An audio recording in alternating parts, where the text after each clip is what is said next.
ഹരേ കൃഷ്ണ. എല്ലാ ഭക്തജനങ്ങൾക്കും സ്വാഗതം. എൻ്റെ വിനീതമായ നമസ്കാരം. നമുക്ക് ഇന്നത്തെ സത്സംഗം ആരംഭിക്കാം.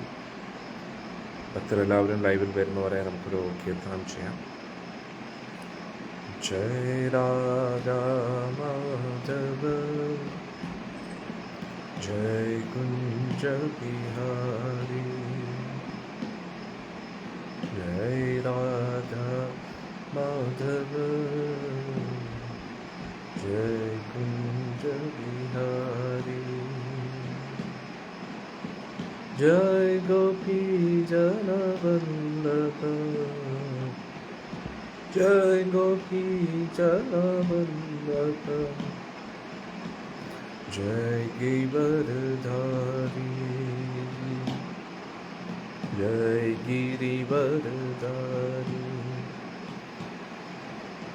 यशोदानंदन व्रज जनरंजन यशोदानंदन व्रज जनरंजन यशोदानंदन व्रज जनरंजन यशोदानंदन व्रज जनरंजन यमुना तीरावनचारी यमुना तीरावनचारी जय कुंज बिहारी जय कुंज बिहारी हरे कृष्णा कृष्ण कृष्णा हरे हरे हरे रामा राम राम हरे हरे हरे कृष्णा कृष्ण कृष्ण हरे हरे हरे राम राम राम हरे हरे हरे कृष्णा कृष्ण कृष्ण हरे हरे हरे राम राम राम हरे हरे। ओम नमो भगवते वासुदेवाय ओम नमो भगवते वासुदेवाय ओम नमो भगवते वासुदेवाय नारायणं नमस्कृत्यं नरं चैव नरोत्तमं देवीं सरस्वतीं व्यासं ततो जयमुदीरयेत्। नष्टप्रायेषु अभद्रेषु नित्यं भागवतसेवया भगवती उत्तमश्लोके भक्तिर्भवति नैष्टिकी। कृष्णाय वासुदेवाय देवकीनन्दनाय च नन्दगोपकुमाराय गोविन्दाय नमो नमः। ओम ज्ञानतिमिरन्धस्य ज्ञानाञ्जनशलाकाय चक्षुरुन्मिलितं येन तस्मै श्रीगुरुवे श्रीचैतन्यमनोभीष्टं स्थापितं येन भूतले स्वयं रूपकदामह्यं ददाति स्वपदाम्बुजं वन्देऽहं श्रीगुरों श्रीयुतापदकमलं श्रीगुरुं वैष्णवंश्च श्रीरूपं साग्रजातं सर्वरघुनाथान्वितं तं सजीवम् सद्वैतं सावधूतं परिजनसहितं कृष्णचैतन्यदेवं श्रीराधा कृष्णपादान् सहगणललिता श्रीविशाखान्वितंश्च नमो विष्णुपादाय कृष्णपृष्ठाय भूतले श्रीमते जयपदाकस्वामिनिति नामिने नमाचार्यपादाय निताय कृपपदायिने गौरकथादामधाय नगरग्रामतारिणे ओम विष्णुपादाय कृष्णपृष्ठाय भूतले श्रीमते भक्तिवेदान्तस्वामिनिति नामिने नमस्ते सारस्वते देवे गौरवाणि प्रचारिणे निर्विशेषशून्यवादी पाश्चात्यदेशकारिणे। ओम विष्णुपादाय कृष्णपृष्ठाय भूतले श्रीमते भक्तिसिद्धान्त सरस्वतीति नामिने श्रीवार्षपाणिनी देवी दैदाय कृपाप्रिये कृष्णसम्बन्धविज्ञानदायिने प्रभुवे नमः। माधुर्योज्ज्वलप्रेमाभ्या श्रीरूपानुरभक्तिदाय श्रीगौरकरुणाशक्ति विग्रहाय नमोस्तुते। नमस्ते गौरवाणी श्रीमूर्ते दीनकारिणे रूपाणि जगदावसिद्धान्तदन्तहारिणे नमो गौरकिशोराय साक्षात् वैराग्यमूर्तये विप्रलम्बरसाम्भोगे पादाम्बुजायते नमो भक्तिविनोदाय सच्चिदानन्दनामिने गौरशक्तिस्वरूपाय रूपाणिकवरायते गौराविर्भावभूमिस्तं निर्देष्टसज्जनप्रिय वैष्णवसर्वमसज्जनम् नमो महावदन्याय कृष्णप्रेमप्रदायिते कृष्णाय कृष्णचैतन्यनामिने पञ्चतत्त्वात्मकं कृष्णं भक्तरूपस्वरूपकं भक्तावतारं भक्ताख्यं नमामि भक्तशक्तिदं हे कृष्ण करुणा सिन्धो दीनबन्धो जगत्पते गोपेश गोपिकान्ता राधाकान्ता नमोऽस्तुते जयदां सुरदो पङ्गोर्मम मन्दमतेर्गतिमत्सर्वस्वपादाम्बोजो राधामदनमो दिव्यद्वन्द्वारण्यकल्पद्रुमद श्रीमद्रत्नागारसिंहासनस्थो श्रीमद्राधा श्रीमद्गोविन्ददेवो कृष्णानभिसेव्यमानस्मरामि श्रीमन्दासरसारम्भी वंशीवरत्तरस्थिता कृष्णन् वेणुस्वने गोप्यन् गोपीनाथश्रीस्तम् तप्तकाञ्चन गौराङ्गी राधे वृन्दावनेश्वरी वृषभानुसुरे देवी परमां हरिप्रिये। जय श्री कृष्ण चैतन्य प्रभु नित्यानंद श्री अद्वैत गदाधर श्रीवासदि गौरभक्तवृंद हरे कृष्ण कृष्ण कृष्ण हरे हरे हरे राम राम राम हरे हरे कृष्ण कृष्ण कृष्ण हरे हरे हरे राम राम राम हरे कृष्ण कृष्ण कृष्ण हरे हरे राम राम मूगं करोति वाचालं पङ्गुं लङ्घयति गिरिं यत्कृपातमहं वन्दे श्रीगुरुं दीनतारिणं परमानन्दमाधवं श्रीचैतन्यमीश्वरं हरि ओं तत्सत्। हरे कृष्ण।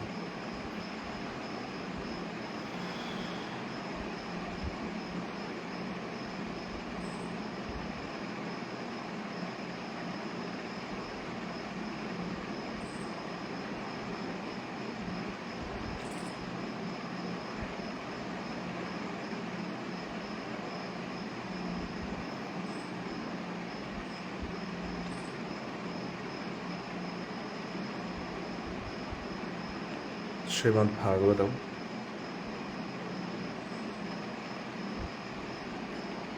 മൂന്നാമത്തെ സ്കന്ധം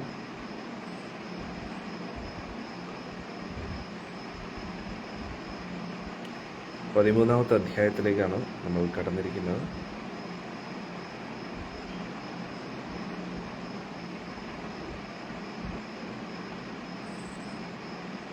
വിദുരർ മൈത്രേയിയോട് ചോദിക്കുകയാണ്. ശ്രീശുക ഉവാച നിശമ്യ വാചം വദതോ മുനേ പുണ്യതമം നൃപാ ഭൂയാ പപ്രച്ഛ കൗരവ്യോ വാസുദേവ കഥാധൃത.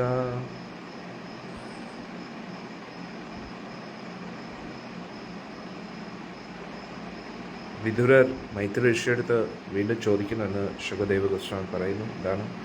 വിദുര ഉവാച സവൈ സ്വയംഭൂവ സമ്രാട് പ്രിയപുത്രോ സ്വയംഭുവ പ്രതിലഭ്യ പ്രിയാം പത്നീം കിം ചകാര തതോ മുനേ. വിദുരർ പറഞ്ഞു, മഹർഷേ, സ്വയംഭൂ മുനു ബ്രഹ്മദേവന്റെ പുത്രൻ ബ്രഹ്മദേവനിൽ നിന്ന് വന്നതിന് ശേഷം എന്താണ് ചെയ്തത്? ചരിതം തസ്യ രാജർഷേരാദിരാജസ്യ സത്തമാ ബ്രൂഹി മേ ശ്രദ്ധദാനയ വിശ്വസേനാശ്രയോ യസോ. സ്വയംഭൂ മനു ഭഗവാന്റെ ഉത്തമ ഭക്തനാണെന്ന് ഞാൻ കേട്ടിട്ടുണ്ട്. അതുകൊണ്ട് തന്നെ അദ്ദേഹത്തിൻ്റെ ഗുണങ്ങളെക്കുറിച്ച് കേൾക്കുന്നതും നമ്മളെ ഒരുപാട് പരിശുദ്ധീകരിക്കും. അതുകൊണ്ട് ഞാനത് കേൾക്കാൻ വളരെ ആകാംക്ഷഭരിതനാണ്. അങ്ങ് കാരുണ്യപൂർവ്വം പറഞ്ഞു നൽകും എന്താണ് പിന്നെ നടന്നതെന്ന്. ശ്രുതസ്യ പുംസാം ശുചിരശ്രമസ്യ നന്വ അജ്ഞസാ സൂരഭിർ ഈഡിതോ അർത്ഥ തത്തത് ഗുണാനുശ്രവണം മുകുന്ദ പാദാരവിന്ദം ഹൃദയേഷു യേഷാം. ആർക്കാണോ ഗുരുവിൽ നിന്നും കേൾക്കാനുള്ള ഒരു സൗഭാഗ്യം ലഭിച്ചിരിക്കുന്നത് ദീർഘകാലം, അവർ എന്തായാലും അത്ര എളുപ്പമല്ല ദീർഘകാലം ഗുരുവിൽ നിന്ന് കേൾക്കുക. അതിനുവേണ്ടി ഒരുപാട് കഷ്ടപ്പെടേണ്ടതായിട്ടുണ്ട്. അത്രയും കഷ്ടപ്പെട്ട് ദീർഘകാലം കേൾക്കുമ്പോൾ എന്താണ് കേൾക്കേണ്ടത്? അങ്ങനെയുള്ള പരിശുദ്ധ ഭക്തരിൽ നിന്നും കേൾക്കേണ്ടത് പരിശുദ്ധ ഭക്തരെക്കുറിച്ചും അവരുടെ ഗുണങ്ങളെക്കുറിച്ചുമാണ്. അതുകൊണ്ടുള്ള പ്രയോജനം എന്താണ്? നമ്മൾ പരിശുദ്ധ ഭക്തരായിട്ട് മാറും. നമ്മൾ മോശപ്പെട്ട വ്യക്തിയായിട്ട് കൂടുതൽ സമ്പർക്കം പുലർത്തുമ്പോൾ നമ്മൾ മോശപ്പെട്ട വ്യക്തിയാവും. നല്ല വ്യക്തികളുമായിട്ട് ഇടപെടുമ്പോൾ നമ്മളും നല്ല വ്യക്തികളായിട്ട് മാറും. അതേപോലെ പരിശുദ്ധ ഭക്തരുമായിട്ട് നമ്മൾ കൂടുതൽ ഇടപെടുമ്പോൾ നമ്മളും പരിശുദ്ധ ഭക്തരാണ്. അന്നേരം ആരാണ് പരിശുദ്ധ ഭക്തർ? പരിശുദ്ധ ഭക്തരുടെ ലക്ഷണങ്ങൾ എന്താണ്? വേറെ ഒരു ആഗ്രഹവും അവരുടെ ഉള്ളിൽ കാണത്തില്ല. ഭഗവാനുമായിട്ട് ബന്ധപ്പെട്ട ആഗ്രഹങ്ങൾ മാത്രം. അതും ഭഗവാനുമായിട്ട് ബന്ധപ്പെട്ട ആഗ്രഹത്തിനോടൊപ്പം വേറൊരു ആഗ്രഹവും ഇല്ല. ഭഗവാന്റെ സേവനത്തിലൂടെ മറ്റൊരു ലാഭം അവർ പ്രതീക്ഷിക്കുന്നില്ല. അവരുടെ ഉള്ളിൽ ഒളിഞ്ഞിരിക്കുന്ന ആഗ്രഹങ്ങളൊന്നും കാണത്തില്ല. അവർക്ക് ഭഗവാനെ സന്തോഷിപ്പിക്കുക, ഭഗവാന്റെ ലക്ഷ്യം, ഭഗവാന്റെ സേവനം ഒരേ ഒരു ലക്ഷ്യം മാത്രമേ കാണൂ. അങ്ങനെയുള്ള വ്യക്തികളെയാണ് പരിശുദ്ധ ഭക്തർ എന്ന് പറയുന്നത്.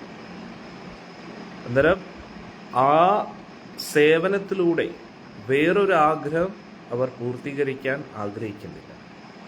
അതുകൊണ്ടാണ് അവരെ പരിശുദ്ധ ഭക്തർ എന്ന് പറയുന്നത്. അവരെപ്പോഴും അവരുടെ ഹൃദയത്തിൽ ഭഗവാന്റെ തൃപ്പാദങ്ങളെക്കുറിച്ച് മാത്രമേ ചിന്തിക്കാറുള്ളൂ.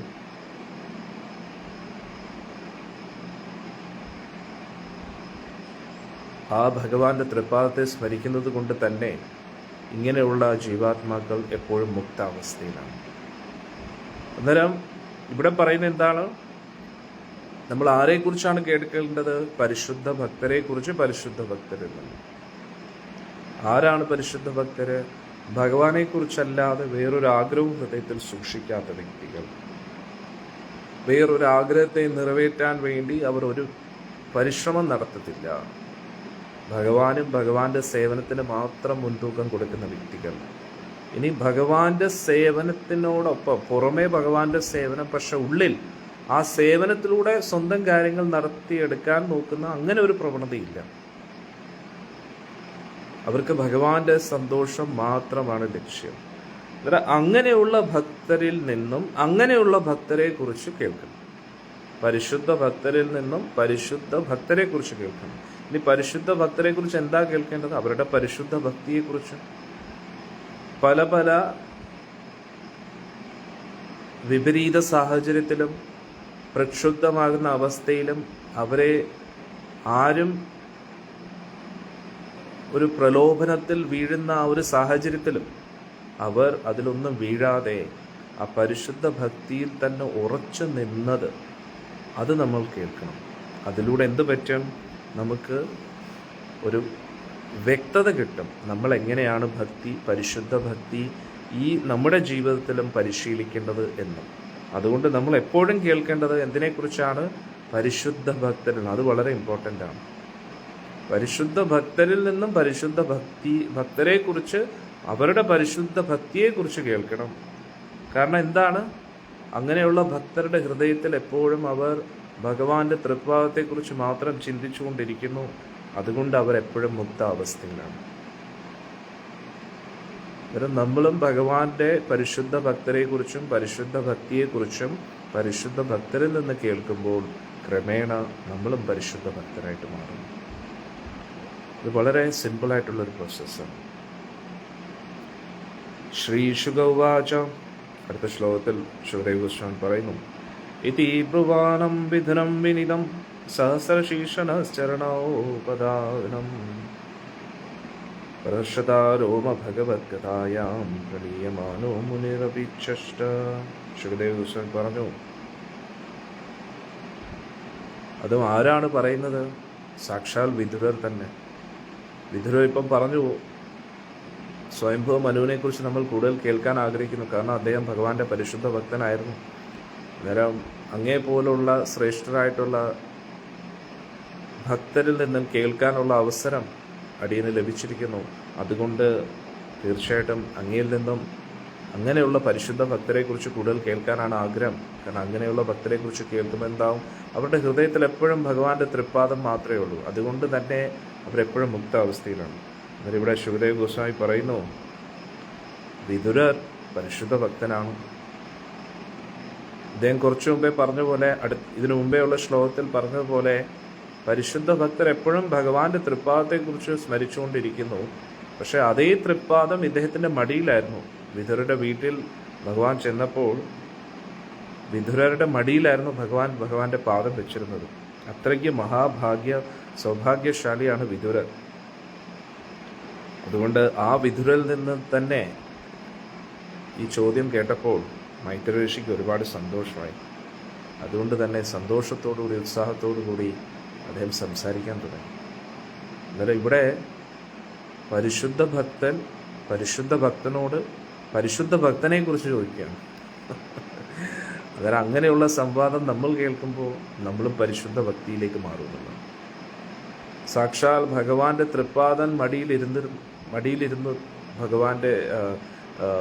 ഭഗവാന്റെ തൃപ്പാദം മടിയിൽ വെക്കാനുള്ള ഒരു മഹാസൗഭാഗ്യം വിതുരർക്ക് ലഭിച്ചിരുന്നു. അന്നേരം അതേ വിതുരരാണ് സ്വയംഭവ മനുവിനെ കുറിച്ച് ചോദിക്കുന്നത്. അത് ആരോട് ചോദിക്കുന്നു? മൈത്രേയ ഋഷിയോട്. അതുകൊണ്ട് എല്ലാം കൊണ്ടും ശുഭമാണ്. അതുകൊണ്ട് മൈത്രേയ ഉവാച യഥാ സ്വഭാര്യയാ സാർദ്ധം ജാത സ്വയംഭുവോ മനു പ്രാഞ്ജലി പ്രണതശ്ചേദം വേദഗർഭം ഭാഷത. ഇതുകൊണ്ടാണ് ശ്രീമദ് ഭാഗവതം അമലപുരാണം എന്ന് പറയുന്നത്. ഇതിൽ മാലിന്യങ്ങളില്ല. എന്തിൻ്റെ മാലിന്യങ്ങളില്ല? സത്വഗുണം, രജോ ഗുണം, തമോ ഗുണത്തിൻ്റെ മാലിന്യങ്ങളൊന്നുമില്ല. മറ്റ് പുരാണങ്ങളിലും ഈ കഥകളൊക്കെ നമുക്ക് കേൾക്കാൻ പറ്റുന്നുണ്ടെങ്കിലും ശ്രീമദ് ഭാഗവതത്തിലെ ഫോക്കസ് ഓരോ ഭക്തരുടെയും ചരിതത്തിൽ മാത്രമല്ല, അവരുടെ പരിശുദ്ധ ഭക്തി, അവരുടെ ഗുണങ്ങളെക്കുറിച്ചാണ് അവിടെ ഫോക്കസ് ചെയ്യുന്നത്. മറ്റു പുരാണങ്ങളിൽ നടന്ന സംഭവത്തെക്കുറിച്ചാണ് കൂടുതൽ ഫോക്കസ് ചെയ്യുന്നത്. അതായത് ഇത് നടന്നു, അത് നടന്നു, അങ്ങനെയാണ് കൂടുതൽ ഫോക്കസ് ചെയ്യുന്നത്.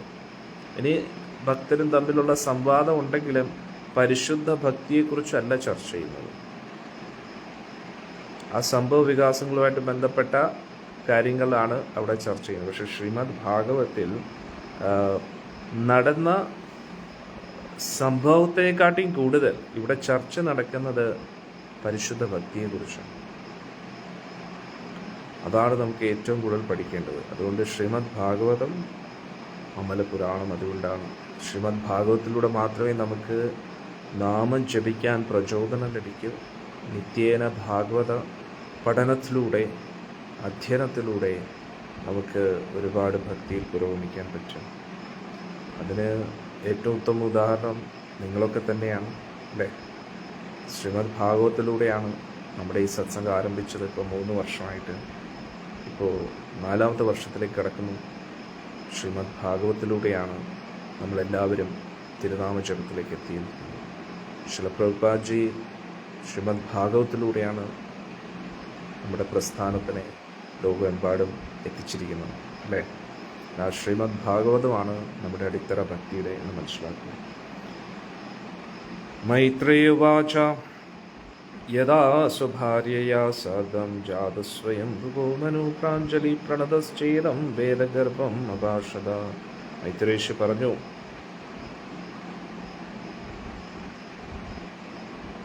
സ്വയംഭവ മനു സ്വന്തം ഭാര്യയായ ശതരൂപയോടൊത്ത് ബ്രഹ്മദേവനോട് പ്രണമിച്ചു. എന്നിട്ട് പറഞ്ഞു, ത്വമേക സർവഭൂതാനാം ജന്മകൃത് വൃത്തിധാ പിതാ തഥാപി ന പ്രജാനാം തേ ശുശ്രൂഷ കേന വാ ഭവേ.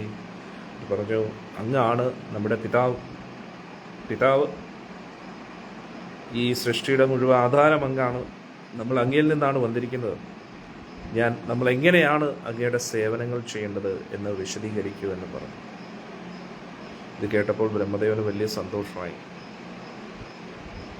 തദ്വിദേഹി നമസ്തുഭ്യം കർമ്മസിദ്ധ്യാത്മസാക്ഷിതിഷു യത്കൃത്വേഹി യശോ വിശ്വക് അമുത്രാ ച ഭവേത് ഗതി. നമ്മുടെ കഴിവിൻ്റെ പരമാവധി എങ്ങനെയാണ് സേവനങ്ങൾ ചെയ്യേണ്ടത് എന്ന് അങ്ങ് കാരുണ്യപൂർവം പറഞ്ഞു തന്നാലും ബ്രഹ്മ ഉവാച പ്രീതസ്തുഭ്യം അഹം താതാ സ്വസ്തിസ്തദ്വാം ശിതീശ്വര യന്നിർവ്യലീകേന ഹൃദാ ഷാദിമേതി ആത്മനാർപ്പിതം. ബ്രഹ്മദേവൻ പറഞ്ഞു, പ്രിയപ്പെട്ട മോനെ, നീയാണ് ഈ പ്രപഞ്ചത്തിൻ്റെ മുഴുവൻ നാഥൻ. കാരണം നിന്നിലൂടെയാണ് ഇനി പുതിയൊരു വംശം തുടങ്ങാൻ പോകുന്നത്. ഞാൻ നിന്നിൽ സംപ്രീതനാണ്.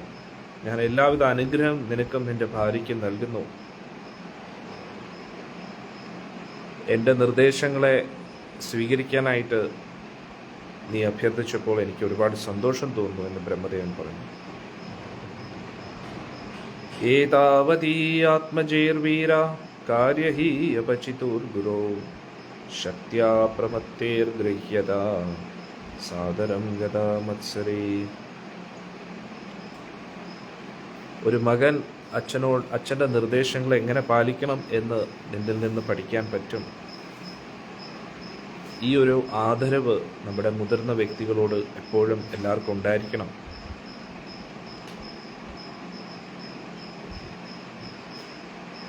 അസൂയ ഇല്ലാത്ത ഒരു മനസ്സ് ഉള്ള വ്യക്തികൾക്ക് മാത്രമേ ഈ ഒരു മുതിർന്നവരെ ബഹുമാനിക്കാനുള്ള ഒരു മനസ്സ് വരും. അതുകൂടാതെ അവരുടെ നിർദ്ദേശങ്ങളെ പാലിക്കാനുള്ള ഒരു മനസ്സും വരും.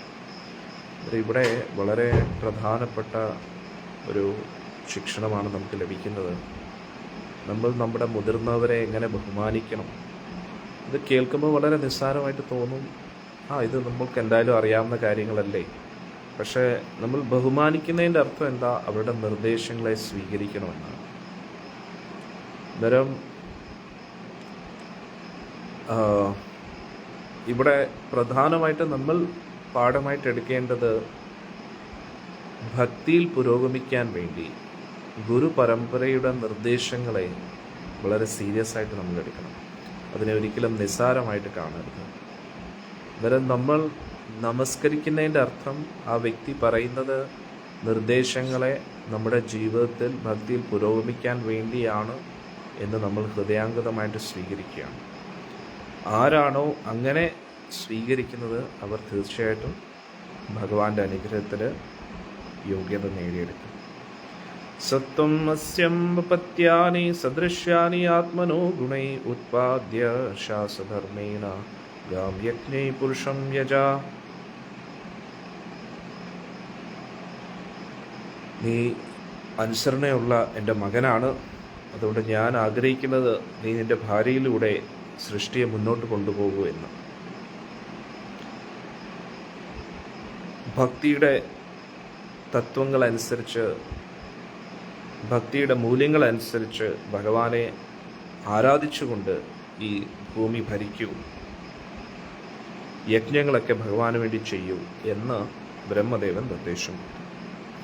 പരം ശുശ്രൂഷണാം മഹ്യം സ്യത് പ്രജാ രക്ഷയാ നൃപ ഭഗവംസ്തേ പ്രജാ ഭർത്തോ ഋഷികേശോ നുതുഷ്യതി. നീ നിന്റെ പ്രജകൾക്കെല്ലാം ഉചിതമായിട്ടുള്ള മാർഗനിർദ്ദേശങ്ങൾ കൊടുക്കുകയും അവർക്ക് സംരക്ഷണം കൊടുക്കുകയാണെങ്കിൽ അത് തന്നെയാണ് എനിക്ക് വേണ്ടി ചെയ്യുന്ന ഏറ്റവും ഉത്തമ സേവനം.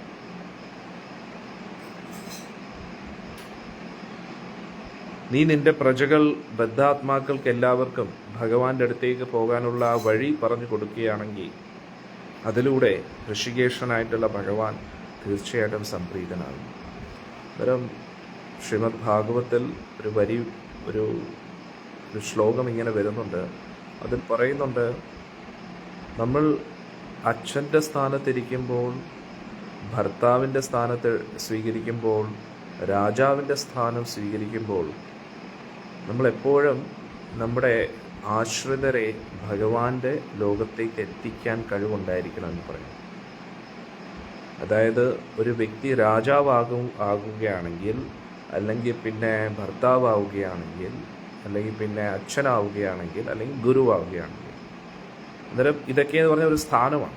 അന്നേരം നമ്മൾ ആ ഒരു സ്ഥാനം സ്വീകരിക്കുമ്പോൾ നമ്മളെ ആശ്രയിക്കുന്ന വ്യക്തികളെ നമ്മൾ ഭഗവാന്റെ ലോകത്തേക്ക് എത്തിക്കാൻ കഴിവുണ്ടായിരിക്കണം. അതിനുള്ള വഴി പറഞ്ഞു കൊടുക്കണം. അല്ലെങ്കിൽ പിന്നെ ആ സ്ഥാനം സ്വീകരിക്കരുത് എന്നാണ് പറയുന്നത്. അതായത് ഒരു വ്യക്തി രാജാവിൻ്റെ സ്ഥാനത്ത് ഇരുന്നിട്ടും പ്രജകളെ ഭക്തിയിലേക്ക് നയിക്കാൻ കഴിയുന്നില്ല, ഭഗവാന്റെ അടുത്തേക്ക് എത്തിക്കാൻ കഴിയുന്നില്ലെങ്കിൽ ഒരിക്കലും രാജാവിൻ്റെ സ്ഥാനത്ത് ഇരിക്കരുത്. ഒരു വ്യക്തി ഭർത്താവാകുമ്പോൾ ഭാര്യയെയും കുട്ടികളെയും, അല്ലെങ്കിൽ അച്ഛൻ്റെ സ്ഥാനത്ത് ഇരിക്കുമ്പോൾ മക്കളെയും, അതേപോലെ ഭർത്താവ് എന്ന് പറയുമ്പോൾ ഭാര്യയെയും ഭക്തിയിൽ പുരോഗമിക്കാൻ സഹായിക്കണം, അതിനുള്ള വഴി കാണിച്ചു കൊടുക്കണം. അതാണ് ഒരു ഭർത്താവിൻ്റെ കർത്തവ്യം, ഒരു അച്ഛൻ്റെ കർത്തവ്യം. ഇനി ഒരു ഗുരുവിൻ്റെ കർത്തവ്യം എന്താണ്? ശിഷ്യരെ ഭഗവാന്റെ അടുത്തേക്കുള്ള വഴി കാണിച്ചു കൊടുക്കുകയാണ്.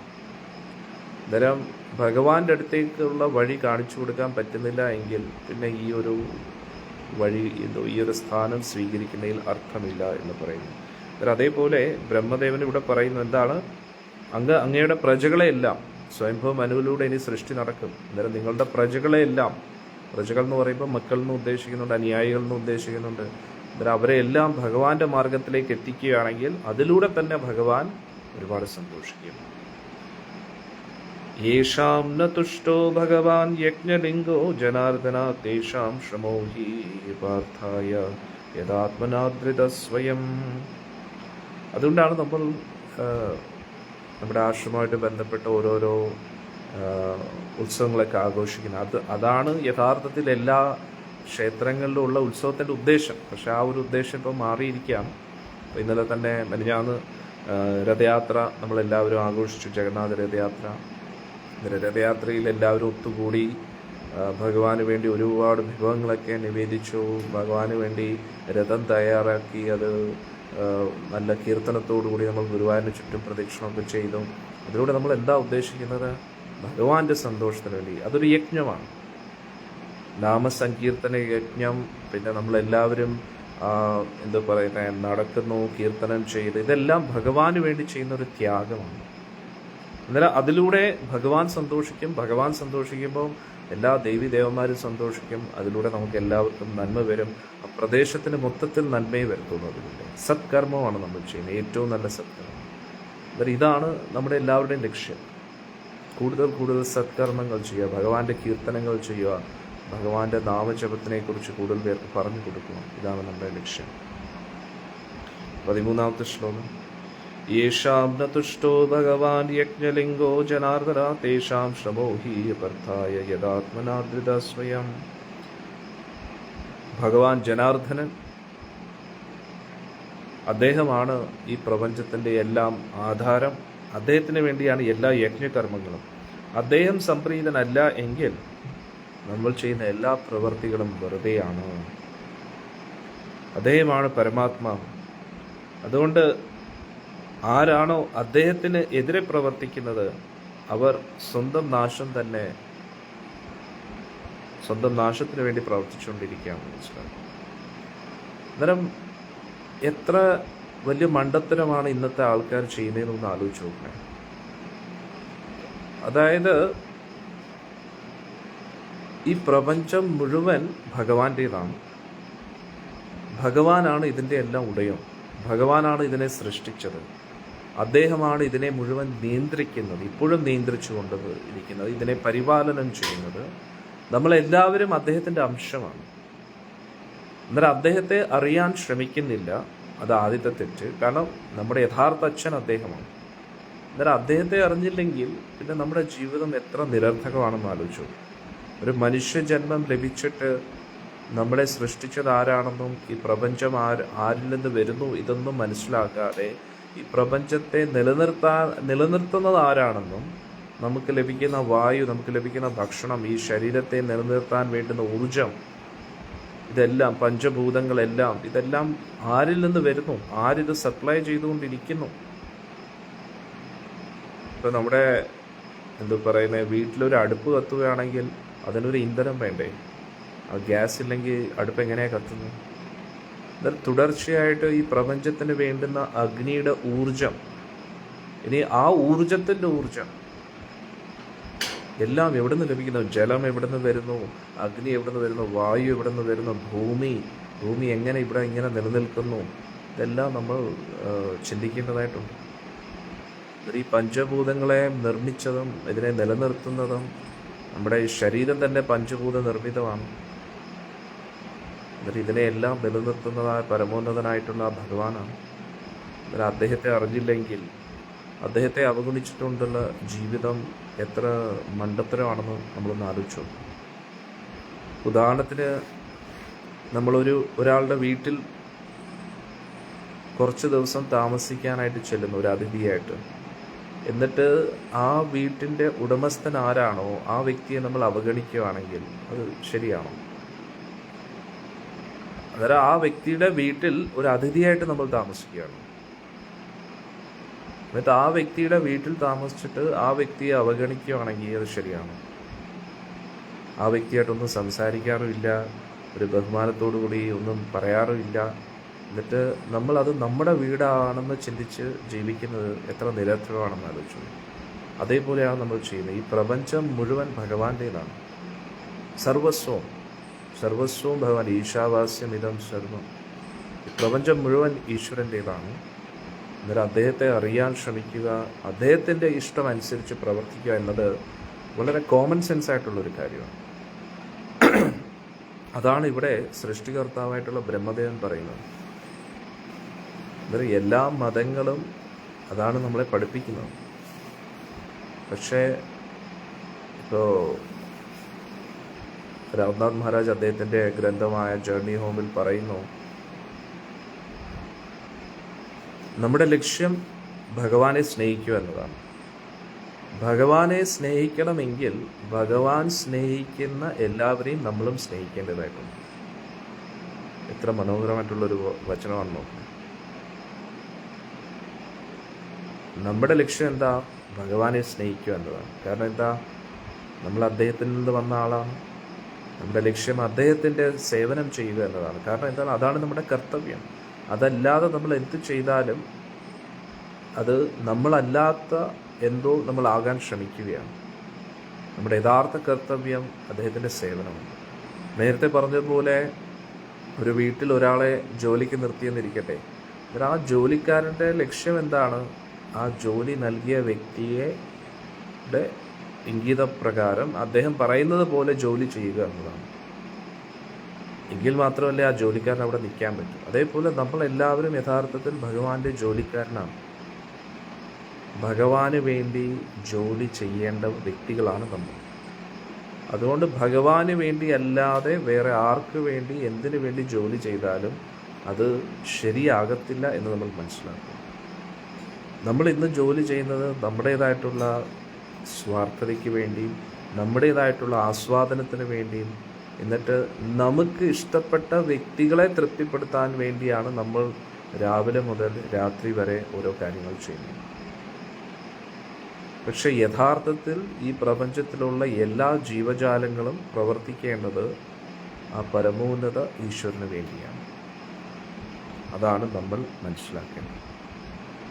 ആ സത്യത്തെ നമ്മൾ തിരിച്ചറിയുന്നത് വരെ നമ്മൾ ചെയ്യുന്ന പ്രവർത്തികളിൽ, നമ്മുടെ ഇഷ്ടം അനുസരിച്ച് ചെയ്യുന്ന പ്രവർത്തികളിൽ ഭഗവാനെ ഉൾപ്പെടുത്താൻ ശ്രമിക്കുക. എന്നിട്ട് ക്രമേണ മനസ്സിലാക്കുക, യഥാർത്ഥത്തിൽ ഞാൻ ഒരേ ഒരു വ്യക്തിക്ക് വേണ്ടിയാണ് പ്രവർത്തിക്കേണ്ടത്, അത് ഈശ്വരന് വേണ്ടിയാണ്.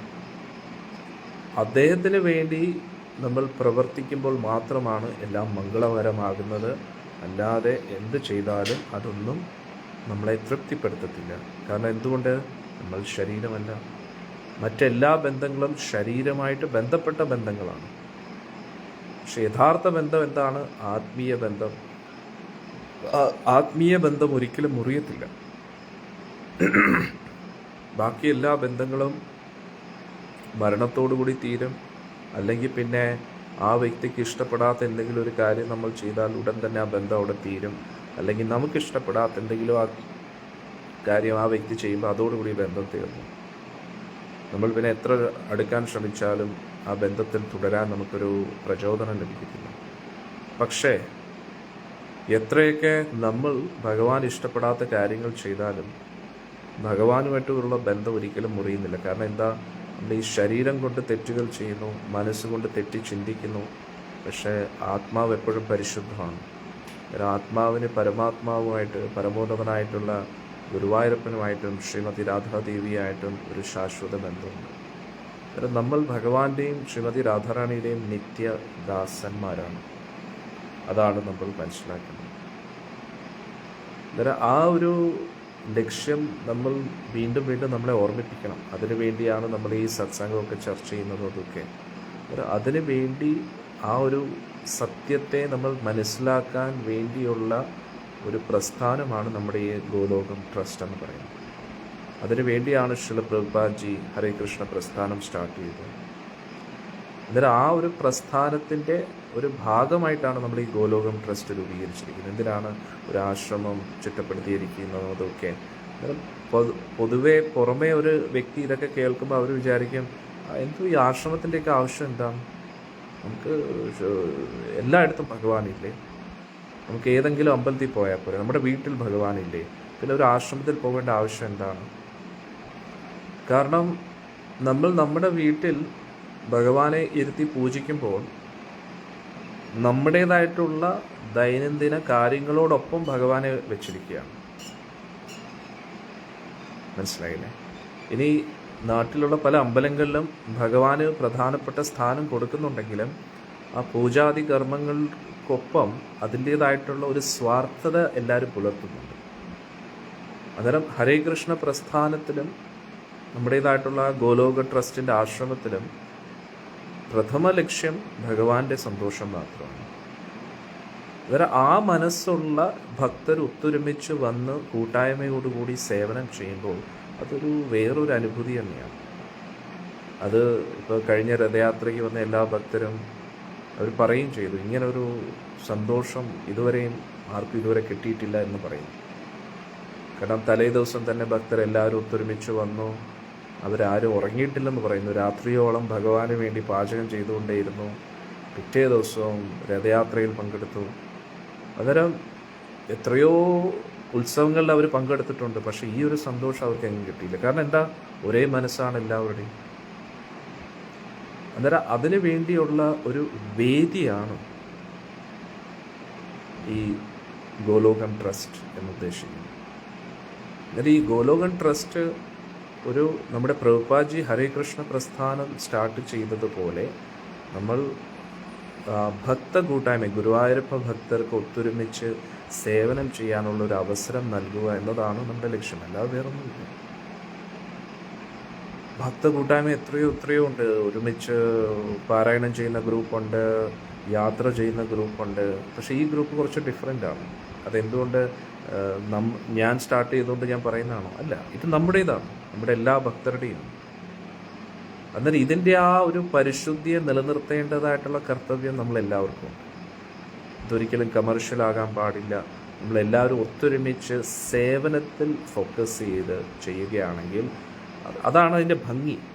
അതാണ് ഗോലോകം എന്നുദ്ദേശിക്കുന്നത്. ഗോലോകത്ത് ഇങ്ങനെയാണല്ലോ യഥാർത്ഥത്തിൽ. ഭക്തരെല്ലാവരും ഒത്തൊരുമിച്ച് രാധാകൃഷ്ണൻ്റെ സേവനം ചെയ്തുകൊണ്ടിരിക്കുകയാണ്. ശ്രീമതി രാധാറാണിയുടെയും ശ്രീകൃഷ്ണ ഭഗവാന്റെയും സേവനം ഗുരുപരമ്പരയിലൂടെ ചെയ്തുകൊണ്ടിരിക്കുകയാണ് ഗോലോകത്ത്. അന്നേരം ഇവിടെയും നമ്മൾ അതേപോലെ സേവനം ചെയ്യുകയാണെങ്കിൽ ഭക്ത കൂട്ടായ്മയിൽ ഇവിടെയും നമുക്ക് ആ ഗോലോകത്തിൻ്റെ ഒരു അനുഭൂതി കിട്ടുമെന്നുള്ളതാണ്. നമ്മുടെ ആ ശരീരത്തിൻ്റെ ബലഹീനതകളെയും തളർച്ചയൊക്കെ മറികടക്കാൻ നമുക്ക് പറ്റും. അതാണ് ഈ പ്രസ്ഥാനത്തിൻ്റെ ഉദ്ദേശം. അതുതന്നെയാണ് പ്രഭുപാദ്ജിയും ഗുരു മഹാരാജും ആഗ്രഹിക്കുന്നത്. അന്നേരം നമ്മളെല്ലാവരും ഒത്തൊരുമിച്ച് അടിയൻ്റെ ഗുരുവായ പരംപൂജ്യ ജയപതാക സ്വാമി ഗുരു മഹാരാജ്, അദ്ദേഹത്തിൻ്റെ ഗുരുവായ പരംപൂജ്യ ശ്രീ പ്രഭുപാദ്ജി, അന്നേരം അങ്ങനെ ആ ഗുരു പരമ്പരയെ സന്തോഷിപ്പിക്കാൻ വേണ്ടിയാണ് നമ്മളിത് ചെയ്യുന്നതെന്ന് എല്ലാവരും മനസ്സിലാക്കും. അങ്ങനെ നമ്മൾ നമ്മുടെ കഴിവിൻ്റെ പരമാവധി ഒത്തൊരുമിച്ച് പരിശ്രമിക്കുമ്പോൾ അതിലൂടെ ഗുരുപരമ്പര സന്തോഷിക്കും. ഗുരുപരമ്പര സന്തോഷിക്കുമ്പോൾ എന്താവും, നമുക്ക് ഭഗവാന്റെ പരമോന്നത ലോകമായ ഗോലോകത്തേക്ക് പ്രവേശിക്കാനുള്ളൊരു അവസരം ലഭിക്കും. അന്നേരം വളരെ സിമ്പിളായിട്ടുള്ള പ്രോസസ്സാണ്. എല്ലാ ദിവസവും കുറഞ്ഞത് 16 പ്രാവശ്യം 108 ഹരേ കൃഷ്ണ മഹാമന്ത്രം ജപിക്കുക. ശ്രദ്ധയോടുകൂടി ജപിക്കുക. ഹരേ കൃഷ്ണ കൃഷ്ണ കൃഷ്ണ ഹരേ ഹരേ, ഹരേ രാം രാം രാം ഹരേ. ഇതാണ് ഭക്തിയുടെ അടിത്തറ. എല്ലാ ദിവസവും കറക്റ്റായിട്ട് ശ്രദ്ധയോടുകൂടി 16 മാല ഹരേ കൃഷ്ണ മഹാമന്ത്രം ജപിച്ചു കഴിഞ്ഞാൽ നമുക്ക് സേവനം ചെയ്യാനുള്ള ഉത്സാഹം ഉള്ളിലെപ്പോഴും കാണുന്നു. 16 മാല ജപിക്കുന്നതിൽ നമ്മൾ ഉഴപ്പ് കാണിച്ചാൽ എല്ലാത്തിലും ഉഴപ്പായിരിക്കും, എല്ലാത്തിലും മടിയായിരിക്കും. എന്നിട്ട് അത് ദിനം പ്രതി നമ്മുടെ ഉത്സാഹം ഇങ്ങനെ താഴ്ന്നുകൊണ്ടേയിരിക്കും എന്നുള്ളതാണ്. അതുകൊണ്ട് നമുക്ക് നാളെക്കുറിച്ചല്ല ചിന്തിക്കേണ്ടത്, നാളെ ഞാൻ ഗോലോകത്ത് എത്തുമോ, അല്ലെങ്കിൽ ഇത്രയും വർഷം കഴിഞ്ഞാൽ, അല്ലെങ്കിൽ എപ്പോഴാണ് ഞാൻ പോകുന്നത്, അതല്ല. ഇന്ന് 16 മാല കറക്റ്റായിട്ട് ജപിച്ചോ? അതാണ് നമ്മുടെ ആദ്യത്തെ ചോദ്യം. 16 മാല ജപിച്ചതിന് ശേഷം നമ്മൾ ഭഗവാന് വേണ്ടി ഇന്ന് ഞാൻ എന്ത് ചെയ്യാൻ എന്ന് നമ്മൾ ചിന്തിക്കണം. നമ്മുടെ ഈ പ്രസ്ഥാനം നിങ്ങളുടെ എല്ലാവരുടേതാണ്, അല്ലാതെ എൻ്റേത് അല്ല. ഞാനൊരു നിമിത്തമാകുന്നേ ഉള്ളൂ. അതുകൊണ്ട് ഈ പ്രസ്ഥാനത്തിനെ നിലനിർത്താൻ വേണ്ടി നമ്മൾ എന്ത് ചെയ്യുന്നു അത്. അന്നേരം ആ 16 മാല ജപിക്കുകയും സത്സംഗം കേൾക്കുകയും ഭഗവാനെക്കുറിച്ച് വായിക്കുകയാണെങ്കിൽ നമുക്ക് വളരെ സന്തോഷത്തോടുകൂടി, ഇതിൻ്റെ ഇടയിൽ പല പ്രശ്നങ്ങളും വരും, ശാരീരിക അസ്വസ്ഥതകൾ വരും, വീട്ടിൽ പല പ്രശ്നങ്ങൾ വരും, സാമ്പത്തിക ക്ലേശങ്ങൾ, ഇതൊക്കെ നമ്മൾ അറിഞ്ഞോ അറിയാതെയോ ചെയ്തു കൂട്ടിയ പാപകർമ്മങ്ങളുടെ ഫലമാണ് നമ്മളെ തേടി വരുന്നതെന്ന് മനസ്സിലാക്കുക. പക്ഷെ എന്തൊക്കെ വന്നാലും ഇല്ലെങ്കിലും, എന്ത് സംഭവിച്ചാലും ഇല്ലെങ്കിലും, നമ്മുടെ 16 മാല ജപം മുടങ്ങരുത്. ശ്രദ്ധയോടുകൂടി തന്നെ 16 മാല ജപിക്കുകയും ചെയ്യണം, ഭഗവാന് വേണ്ടി സേവനം തുടരുകയും ചെയ്യണം. അങ്ങനെ നമ്മൾ പോവുകയാണെങ്കിൽ നമ്മൾ മുക്ത അവസ്ഥയിലേക്ക് എത്തും. വർഷങ്ങളോളം ഹിമാലയത്തിൽ പോയി തപസ് ചെയ്താൽ പോലും ലഭിക്കാത്ത ആ ഒരു അവസ്ഥയിലേക്കാണ് നമ്മൾ ഒരു വീട്ടമ്മയാണെങ്കിൽ പോലും നിത്യവും 16 മാല ജപിച്ചുകൊണ്ട് എത്താൻ പറ്റുന്നത്. അതാണ് നിങ്ങൾ മനസ്സിലാക്കേണ്ടത്. അതാണ് ചൈതന്യ മഹാപ്രഭുവിൻ്റെ കാരുണ്യം എന്ന് മനസ്സിലാക്കുക. വർഷങ്ങളോളം 12, 14, 30 വർഷമൊക്കെ ഹിമാലയത്തിൽ പോയി ഒറ്റക്കാലിൽ നിന്ന് തപസ് ചെയ്താൽ പോലും എത്താൻ പറ്റാത്ത ആ പരമോന്നത മുക്ത അവസ്ഥയിലാണ് നിത്യേന 16 മാല ഹരികൃഷ്ണ മഹാമന്ത്രം ജപിക്കുന്നതിലൂടെ ഒരു വീട്ടമ്മയ്ക്ക് പോലും, വീട്ടമ്മ എന്ന് ഞാൻ നിസ്സാരമായിട്ട് പറയുന്നതല്ല, കാരണം ഒരു വീട്ടമ്മയാകുമ്പോൾ വീട്ടിലെ കാര്യങ്ങളും അതും ഇതുമൊക്കെ ഒരുപാട് കാര്യങ്ങൾ നോക്കേണ്ടതായിട്ടുണ്ട്. ശാരീരിക അസ്വസ്ഥതകളൊക്കെ കാണും, അങ്ങനെ പല പല പ്രശ്നങ്ങൾ കാണും. പക്ഷെ എന്നാലും മുടങ്ങാതെ ഹരേ കൃഷ്ണ മഹാമന്ത്രം 16 മാല ജപിക്കുകയാണെങ്കിൽ വലിയ വലിയ ഋഷീശ്വരന്മാർക്ക് പോലും എത്തിപ്പെടാൻ പറ്റാത്ത ആ ഒരു അവസ്ഥയിലേക്ക് സാധാരണ ഒരു വീട്ടുജോലിയും ചെയ്യുന്ന ഒരു കുടുംബസ്ത്രീക്ക് പോലും എത്താൻ പറ്റും എന്നാണ് ഞാൻ പറയുന്നത്. അതുകൊണ്ട് നിങ്ങളുടെ കയ്യിലിരിക്കുന്ന ആ ജപമാലയെ നിസ്സാരമായിട്ട് കാണരുത്. മറ്റെന്തൊക്കെ പാരായണം ചെയ്യുന്നുണ്ടെങ്കിലും ഇല്ലെങ്കിലും ഹരേ കൃഷ്ണ മഹാമന്ത്രത്തിൻ്റെ അടുത്ത് വരത്തില്ല ഒരു പാരായണം പോലും. ഏതൊക്കെ നാമങ്ങൾ ജപിച്ചാലും ഹരേ കൃഷ്ണ മഹാമന്ത്രം ചൈതന്യ മഹാപ്രഭു സർവശക്തികളും നിറച്ചുകൊണ്ട് നമുക്ക് നൽകിയിരിക്കുകയാണ്. അതുകൊണ്ട് മുടങ്ങാതെ ഹരേ കൃഷ്ണ മഹാമന്ത്രം ജപിക്കുന്ന ഒരു വ്യക്തിക്ക് ലഭിക്കുന്ന സാക്ഷാത്കാരത്തിൻ്റെ അടുത്ത് വേറൊരാൾക്ക് പോലും നിൽക്കാൻ കഴിയില്ല. ഭഗവാനുമായിട്ട് നമ്മൾ കൂടുതൽ അടുത്തുകൊണ്ടിരിക്കുകയാണ്. പക്ഷേ നമ്മൾ വഴിതെറ്റിപ്പോകുന്ന എപ്പോഴാണ്? പല വ്യക്തികളുടെയും ചീപ്പായിട്ടുള്ള പ്രഹസനങ്ങൾ കാണുമ്പോഴും കേൾക്കുമ്പോഴാണ്. ചില വ്യക്തികൾ പറയും, ഞാൻ കൃഷ്ണനെ കണ്ടു, ഞാൻ കൃഷ്ണനെ ഇത് ചെയ്തു, കൃഷ്ണന് വേണ്ടി ഇത് ചെയ്തു, കണ്ണീന്ന് കണ്ണീര് വരുന്നു. അന്നേരം നമ്മൾ വിചാരിക്കും, എത്ര വലിയ ഭക്തരാണ്, ഞാനൊക്കെ ഭക്തിയിൽ എവിടം പോലും വെച്ചില്ല, ഇത്രയും കാലമായിട്ട് ജപിക്കുന്ന കൃഷ്ണനെ ഒന്ന് കണ്ടിട്ട് പോലും ഇല്ല.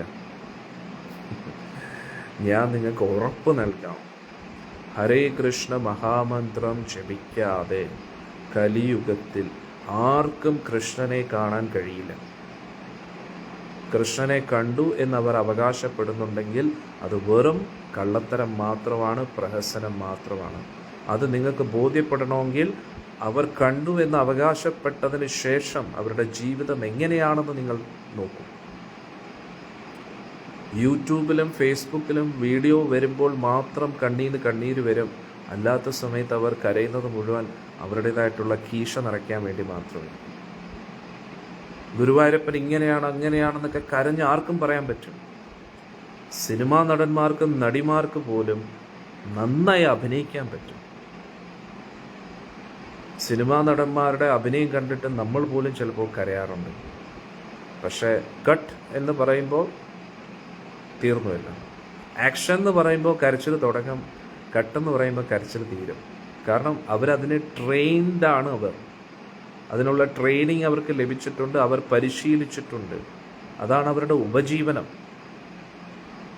നമുക്ക് നമ്മുടെ ഇമോഷൻസിനെ നിയന്ത്രിക്കാൻ കഴിയില്ല, പക്ഷേ അവർ കളിക്കുന്നത് ഇമോഷൻസ് വെച്ചിട്ടാണ്. അതാണ് ആക്ടിങ് എന്ന് പറയുന്നത്. അഭിനയം എന്ന് പറഞ്ഞാൽ ഒരു കലയാണ്. ഒറ്റ നിമിഷം കൊണ്ട് അവർക്ക് ചിരിക്കാനും കരയാനും ദേഷ്യപ്പെടാനും ഭാവം മുഖത്ത് കൊണ്ടുവരാനും പറ്റാം. അതല്ലേ അഭിനയം എന്ന് പറയുന്നത്. അന്നേരം ആർക്കാ പറ്റാത്തത്? അതൊക്കെ കണ്ടിട്ട് നമ്മൾ ഭക്തിയാണെന്ന് വിചാരിച്ചു കഴിഞ്ഞാൽ അന്നേരം ഇങ്ങനെയുള്ള ഇത് കണ്ടിട്ട് നിങ്ങൾ ഭയപ്പെടരുത്, ടെൻഷൻ അടിക്കരുത്. ഉടനെ വിചാരിക്കും, അയ്യോ ഞാൻ ജപിക്കുന്നതൊക്കെ ശരിയാണോ, ഇവർക്കൊക്കെ ഭഗവാനെ കാണാൻ പറ്റുന്നുണ്ട്, ഭഗവാനുമായിട്ടുള്ള സാക്ഷ്യം. ഇതൊന്നും അല്ല. കലിയുഗത്തിൽ യഥാർത്ഥ ഭക്തി നിങ്ങൾ കണ്ടിട്ടില്ല, കേട്ടിട്ടേ ഉള്ളൂ. പൂന്താനത്തിനെ കുറിച്ചും കുറൂരമ്മയെക്കുറിച്ചും ഒക്കെ നിങ്ങൾ നേരിട്ട് കാണും. ആരിലൂടെ? നിങ്ങളിലൂടെ. നിങ്ങൾ തന്നെ സത്യത്തെ നേരിട്ട് കാണും ഒരു ദിവസം. ഈ ഹരേ കൃഷ്ണ മഹാമന്ത്രം നിങ്ങളെ കാണിച്ചു തരും നിങ്ങൾ പോകുന്ന വഴി ശരിയാണെന്ന്. ഉറപ്പായിട്ട് കാണിച്ചു തരും. ക്ഷമയോടെ കാത്തിരിക്കുക. മാമ്പഴം കഴിക്കാൻ ആഗ്രഹമുണ്ട്, പക്ഷെ നിങ്ങൾക്ക് ലഭിച്ചത് ഒരു മാങ്ങയുടെ ബീജം മാത്രമാണ്. ഒരു മാവിൻ്റെ ബീജം നിങ്ങൾക്ക് ലഭിച്ചു, അല്ലെങ്കിൽ ഒരു തൈയാണ് ലഭിച്ചിരിക്കുന്നത്. പക്ഷെ ഉള്ളിൽ നല്ല ആഗ്രഹമുണ്ട് മാമ്പഴത്തിൻ്റെ. അന്നേരം നിങ്ങൾ എന്താ ചെയ്യേണ്ടത്?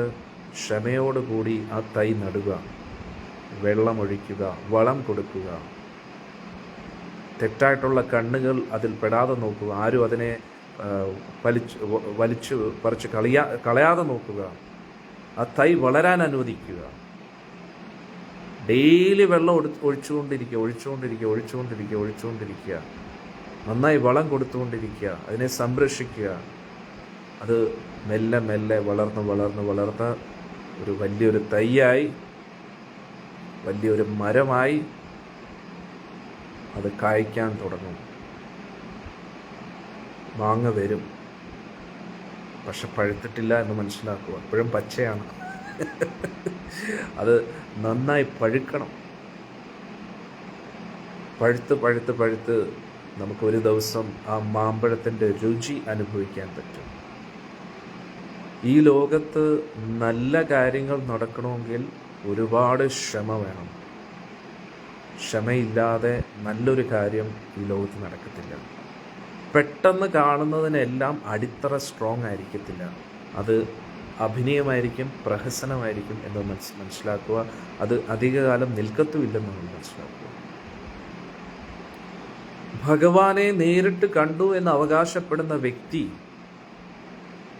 അവർക്കൊരിക്കലും ഈ ലോകവുമായിട്ട് ബന്ധപ്പെട്ട ഒരു കാര്യത്തിലും താല്പര്യം കാണത്തില്ല, ഒന്നിനോടും താല്പര്യം കാണത്തില്ല.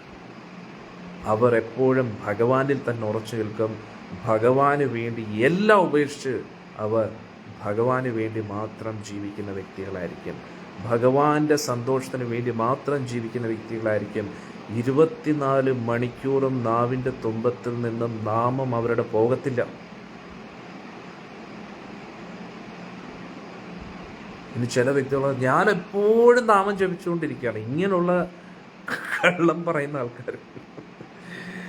അന്നേരം നമ്മൾ മനസ്സിലാക്കേണ്ടത് 24 മണിക്കൂറും നാമം ജപിക്കുന്ന വ്യക്തികൾക്ക് ഒന്നിനോടും ആക്രാന്തം കാണത്തില്ല. അവരുടെ ഉള്ളിൽ ഒന്നിനെ കുറിച്ചും കൊതികൾ കാണത്തില്ല. കാരണം രണ്ടും ഓപ്പോസിറ്റാണ്. കൃഷ്ണൻ ഉള്ളിടത്ത് കാമമില്ല, കാമം ഉള്ളിടത്ത് കൃഷ്ണനുമില്ല. കാമം എന്ന് പറഞ്ഞാൽ ലൈംഗിക ബന്ധം മാത്രമല്ല, ഏതൊരു വിഷയത്തെക്കുറിച്ചും അമിതമായിട്ടുള്ള അഭിനിവേശം. അന്നേരം 24 മണിക്കൂറും നാമം ജപിക്കുന്ന വ്യക്തികൾക്ക് മാത്രമേ ഭഗവാനെ നേരിട്ട് കാണാൻ കഴിയൂ. ശ്രീല ഗൗർ കിഷോർ ദാസ് ബാബാജി മഹാരാജ് ഒരിക്കൽ കീർത്തനം ചെയ്തുകൊണ്ടിരിക്കുമ്പോൾ പെട്ടെന്ന് തന്നെ ഒരു ഭക്തൻ കണ്ണീന്ന് കണ്ണീരൊക്കെ ഒലിപ്പിച്ച് അവിടെ ബോധം കെട്ട് വീഴാൻ തുടങ്ങി. ഉടനെ കൂട്ടത്തിലുള്ള ഭക്തരെല്ലാവരും വന്നിട്ട് അദ്ദേഹത്തെ ആശ്വസിക്കാൻ തോന്നി. എത്ര വലിയ ഭക്തനാണെന്ന് നോക്കണേ, നമ്മുടെ ഭാഗ്യം, ഇങ്ങനൊരു ഭക്തൻ. ദേഹം മുഴുവൻ വിറയ്ക്കാൻ തുടങ്ങി. ഇതൊക്കെ കണ്ടപ്പോൾ ഗോർകിഷോർദാസ് ബാബുജി പറഞ്ഞു, എഴുന്നേറ്റ് പോടാന്ന് പറഞ്ഞു.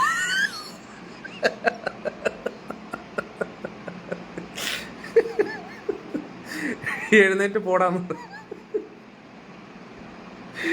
ഇത് കേട്ടോ ബാക്കിയുള്ള ഭക്തർക്ക് വിഷമമായി.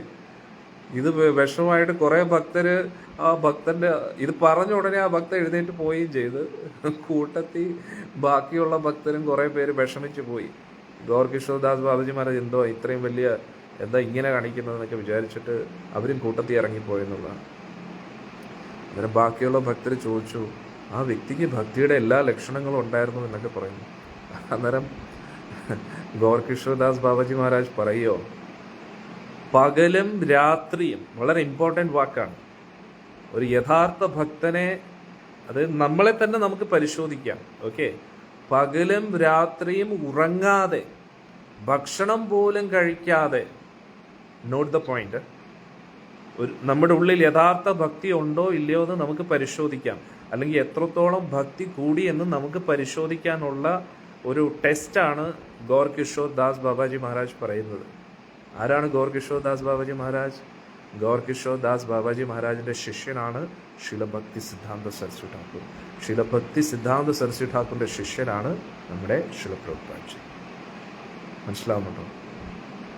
അന്നേരം ഗോർകിഷോർദാസ് ബാബാജി മഹാരാജ് പറയുകയാണ്,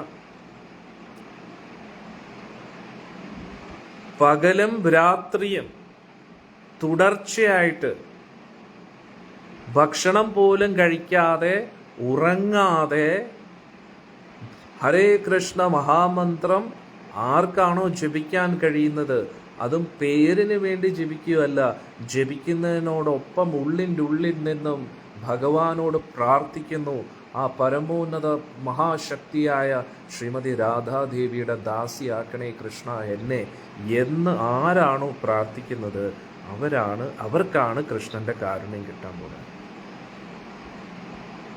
മനസ്സിലാവുന്നുണ്ടോ? അവരും എത്തിയിട്ടില്ല, ഭക്തിയിൽ ഉയരങ്ങളിലേക്ക് എത്തിയിട്ടില്ല, എത്താനുള്ള സാധ്യത ഉണ്ടെന്നാണ് പറയുന്നത്. ഒന്ന് ആലോചിച്ച് നോക്കൂ. ഞാൻ പറയുന്ന എല്ലാവർക്കും മനസ്സിലാവുന്നുണ്ടോ? പകലും രാത്രിയും ഭക്ഷണം പോലും കഴിക്കാതെ ഉറങ്ങാതെ ജപിക്കാൻ പറ്റുന്നുണ്ട് ഹരേ കൃഷ്ണ മഹാമന്ത്രം. ഒരു നിമിഷം പോലും നാവിൽ നിന്ന്, അത് അതിൻ്റെ അർത്ഥം നാമം ജപിക്കുന്നതിനോടൊപ്പം മറ്റു കാര്യങ്ങൾ അതൊന്നും അല്ല ഉദ്ദേശിക്കുന്നത്. നാമം ജപിക്കാൻ തുടർച്ചയായിട്ട് നാവിൽ നിന്നും നാമജപം ഹരേ കൃഷ്ണ മഹാമന്ത്രം വരുന്നു. ഭക്ഷണവും കഴിക്കുന്നില്ല, ഉറങ്ങുന്നുമില്ല, തുടർച്ചയായിട്ട് ഹരേ കൃഷ്ണ മഹാമന്ത്രം ജപിക്കുകയും അതേ സമയത്ത്, അതാണ് അടുത്ത വളരെ ഇമ്പോർട്ടൻറ്റ് പോയിന്റ്. ഇത് കേട്ട് കഴിയുമ്പോൾ നമ്മൾ വിചാരിക്കും, അത് ശരി, ഇന്ന് തന്നെ നടത്തിയിട്ട് തന്നെ ബാക്കിക്കാർ ഇനി മുതൽ 24 മണിക്കൂറും ഞാൻ ഭക്ഷണവും കഴിക്കത്തില്ല, ഉറങ്ങത്തും ഇല്ലെന്ന് പറഞ്ഞിട്ട് ഹരേ കൃഷ്ണ ഹരേ കൃഷ്ണ കൃഷ്ണ കൃഷ്ണ ഹരേ കൃഷ്ണ ഹരേ കൃഷ്ണ ഹരേ കൃഷ്ണ കുറച്ച് കഴിയുമ്പോഴത്തേക്കും മടുക്കും.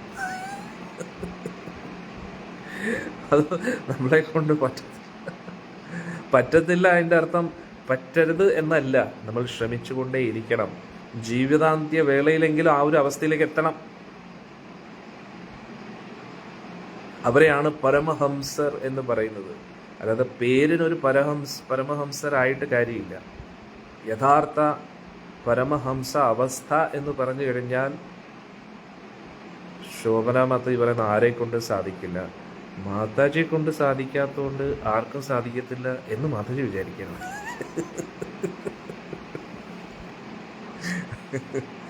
നമ്മളെ കൊണ്ട് പറ്റാത്തതുകൊണ്ട് ആർക്കും പറ്റത്തില്ല എന്നും ചിന്തിക്കരുത്. പറ്റുന്നതുകൊണ്ടാണല്ലോ അത് പറഞ്ഞിരിക്കുന്നത്. അങ്ങനെ എത്താതെ നമുക്ക് ആർക്കും അവകാശപ്പെടാൻ കഴിയില്ല നമ്മൾ ഭക്തിയിലാണ് എന്ന്. നമ്മൾ ഭക്തിയിൽ എത്താൻ ശ്രമിക്കുന്നുണ്ട്. ഇനി ആ ഒരു അവസ്ഥയിൽ ആരെങ്കിലും എത്തിക്കഴിഞ്ഞാലോ അവരാരോടും പറയത്തുമില്ല. ഇനി അടുത്ത പോയിന്റ് ഞാൻ പറഞ്ഞിട്ടില്ല.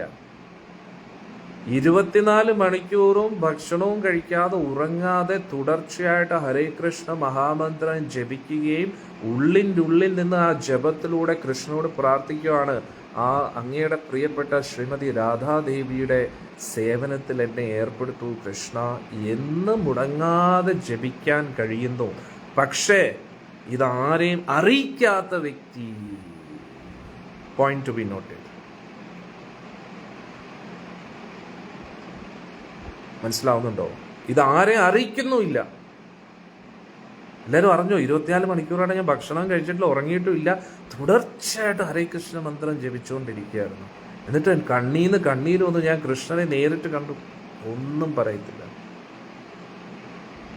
ഇങ്ങനെ ഒരു ദിവസമല്ല, 2 ദിവസമല്ല, 3 ദിവസമല്ല, തുടർച്ചയായിട്ട് ജീവിതം അങ്ങനെ ആക്കാൻ കഴിവുള്ള വ്യക്തികൾ അവരാണ് സ്വരൂപസിദ്ധിയിലേക്ക് എത്തുന്നത്. എങ്ങനെയുണ്ട്? മനസ്സിലാവുന്നുണ്ടോ? അന്നേരം ആ ഒരു അവസ്ഥയിലേക്ക് എത്താൻ വേണ്ടിയാണ് നമ്മൾ കുറഞ്ഞ പക്ഷം 16 മാലയെങ്കിലും ജപിക്കുന്നത്, ദീക്ഷ എടുക്കുന്നത്. ഇതെല്ലാം ഇതിനു വേണ്ടിയാണ്. ക്രമേണ നമുക്ക് മനസ്സിലാവണം നമ്മൾ ജീവിക്കുന്നത് ഒരു പൊട്ടക്കിണറ്റിലാണെന്ന്. അതിൽ നിന്ന് പുറത്തു വരാൻ ശ്രമിക്കണം. അന്നേരം ഞാൻ ആണാണെന്നോ പെണ്ണാണെന്നോ ഉള്ള ചിന്തയിൽ നിന്നൊക്കെ പുറത്തു വരണം. ഇതൊക്കെ ആണുങ്ങൾക്കല്ലേ പറ്റൂ, നമ്മളൊക്കെ സ്ത്രീകളല്ലേ, ഇതൊക്കെ നമ്മൾ ഗൃഹസ്ഥരല്ലേ, ഇതൊക്കെ സന്യാസി വര്യന്മാർക്കേ പറ്റൂ എന്നാണോ ഈ ഒരു ചിന്തയിൽ നിന്ന്, ഞാൻ ആണാണ്, ഞാൻ പെണ്ണാണ്, ഞാൻ ഗൃഹസ്ഥനാണ് എന്നുള്ള ചിന്തകളിൽ നിന്ന്, ഞാൻ പ്രായം ചെന്നില്ലേ, വൃദ്ധാവസ്ഥയിൽ എത്തിയില്ലേ, ഇതെല്ലാം ശരീരത്തിനാണ് എന്നാണോ ഈ മനസ്സിന്റെ സങ്കല്പങ്ങളിൽ നിന്ന് നമ്മൾ പുറത്തു വരുന്നത്, അന്ന് നമ്മൾ ഗോലോകത്തേക്ക് പ്രവേശിക്കാൻ യോഗ്യത നേടിയെടുത്തു എന്ന് നമ്മൾ മനസ്സിലാക്കുക.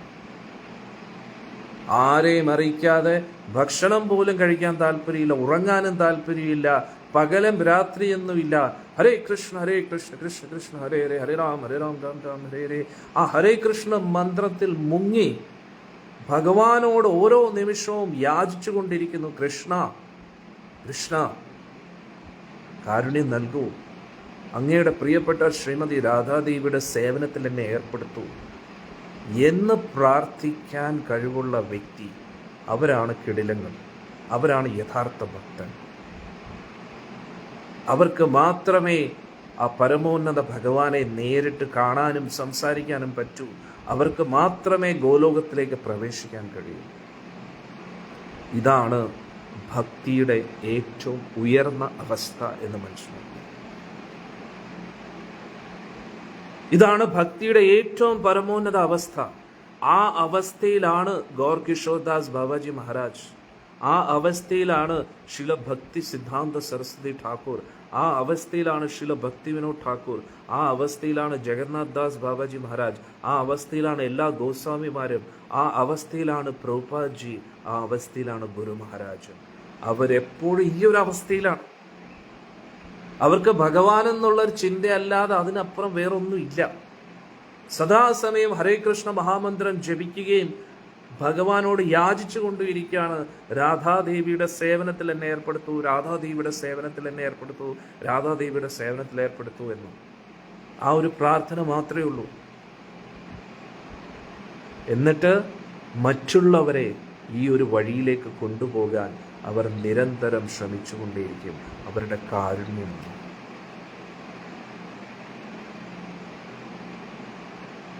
അതുകൊണ്ട് ഇതല്ലാതെ ആരും ഭഗവാനെ കണ്ടു, ഭഗവാനെ ഇങ്ങനെ കണ്ടു എന്ന് പറഞ്ഞ് കുറച്ച് കരഞ്ഞു കാണിച്ചിട്ടൊന്നും ഒരു കാര്യമില്ല. നിങ്ങൾ അതിൽ ഭയപ്പെടേണ്ട ആവശ്യമില്ല, ടെൻഷൻ അടിക്കേണ്ട ആവശ്യമില്ല. നിങ്ങൾ പോകുന്ന വഴി ഇതാണ് ഒറിജിനൽ വഴി എന്ന് മനസ്സിലാക്കൂ. ഈ ഒരു വഴിയിലൂടെ മാത്രമേ കൃഷ്ണനെ കിട്ടാൻ പറ്റൂ. ഈ ഒരു വഴിയിലൂടെ സഞ്ചരിച്ച വ്യക്തികളാണ് പൂന്താനവും ക്രൂരമ്മയും. അതിനുശേഷം നമ്മൾ നമ്മുടെ നാട്ടിൽ നിന്നോ എവിടെ നിന്നെങ്കിലും ഇതേപോലെ ഒരു ഭക്തരെ കുറിച്ച് എന്തുകൊണ്ട് കേൾക്കുന്നില്ല? അതേപോലെ ആരും പിന്നെ സഞ്ചരിച്ചിട്ടില്ല എന്ന് മനസ്സിലാക്കൂ.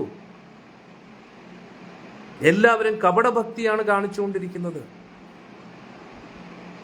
മറ്റാരുടെയും ജീവിതത്തിൽ നമുക്ക് ആ ഒരു ഒരു യഥാർത്ഥ ഭക്തിയുടെ ലക്ഷണങ്ങൾ കാണാൻ പറ്റിയിട്ടില്ലെന്ന് മനസ്സിലാക്കൂ. ഇപ്പോൾ കൂടുതലും ഭക്തിയുടെ പേരിൽ പ്രഹസനമാണ്. നമ്മൾ ആ പ്രഹസനത്തിൽ വീണു പോകേണ്ട. ഇനി അവർ ഭഗവാനോടുള്ള പ്രഹസനമാണെങ്കിൽ പോലും, ഭക്തിയുടെ പ്രഹസനമാണ് അവർ കാണിക്കുന്നെങ്കിൽ പോലും, അത് ഭഗവാനുമായിട്ട് ബന്ധപ്പെട്ടതായതുകൊണ്ട് ഭഗവാൻ അവർക്ക് എന്തെങ്കിലും ഒരു ബോധം പിന്നെ കൊടുക്കുന്നുള്ളൂ. പക്ഷേ നിങ്ങൾ മനസ്സിലാക്കുക, നമുക്ക് അങ്ങനെ ഒരു പ്രഹസനത്തിലല്ല താല്പര്യം. നമുക്ക് യഥാർത്ഥത്തിൽ ഭഗവാന്റെ ലോകത്ത് പോകണം. അതിന് ക്ഷമ വേണം, നല്ല പരിശ്രമം വേണം. ക്ഷമയും പരിശ്രമവും ഉത്സാഹം വളരെ ഇമ്പോർട്ടൻ്റ് ആണ്. ഇതിലൂടെ മാത്രമേ നമുക്ക് ഭഗവാന്റെ അടുത്ത് പോകാൻ കഴിയൂ. ക്ഷമയോടുകൂടി പരിശ്രമിച്ചുകൊണ്ടിരിക്കുക.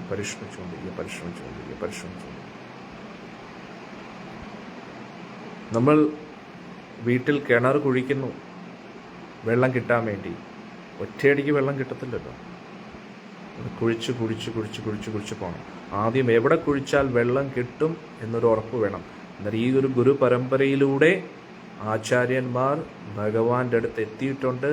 ഭഗവാന്റെ ലോകത്തിൽ നിന്ന് വന്ന അതേ ആചാര്യന്മാരാണ് നമുക്ക് പറഞ്ഞു നൽകുന്നത് ഹരേ കൃഷ്ണ മഹാമന്ത്രം മാത്രം മതി എന്ന്. വളരെ ഇമ്പോർട്ടൻ്റ് ആയിട്ടുള്ള ഒരു സ്റ്റേറ്റ്മെന്റ് ആണ്.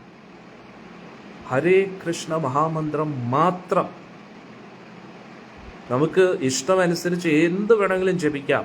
പക്ഷെ എത്രത്തോളം ഹരേ കൃഷ്ണ മഹാമന്ത്രം ജപിക്കുന്നോ അത്രത്തോളം വേഗതയിൽ നമുക്ക് ഭഗവാന്റെ അടുത്തേക്ക് എത്താൻ പറ്റും.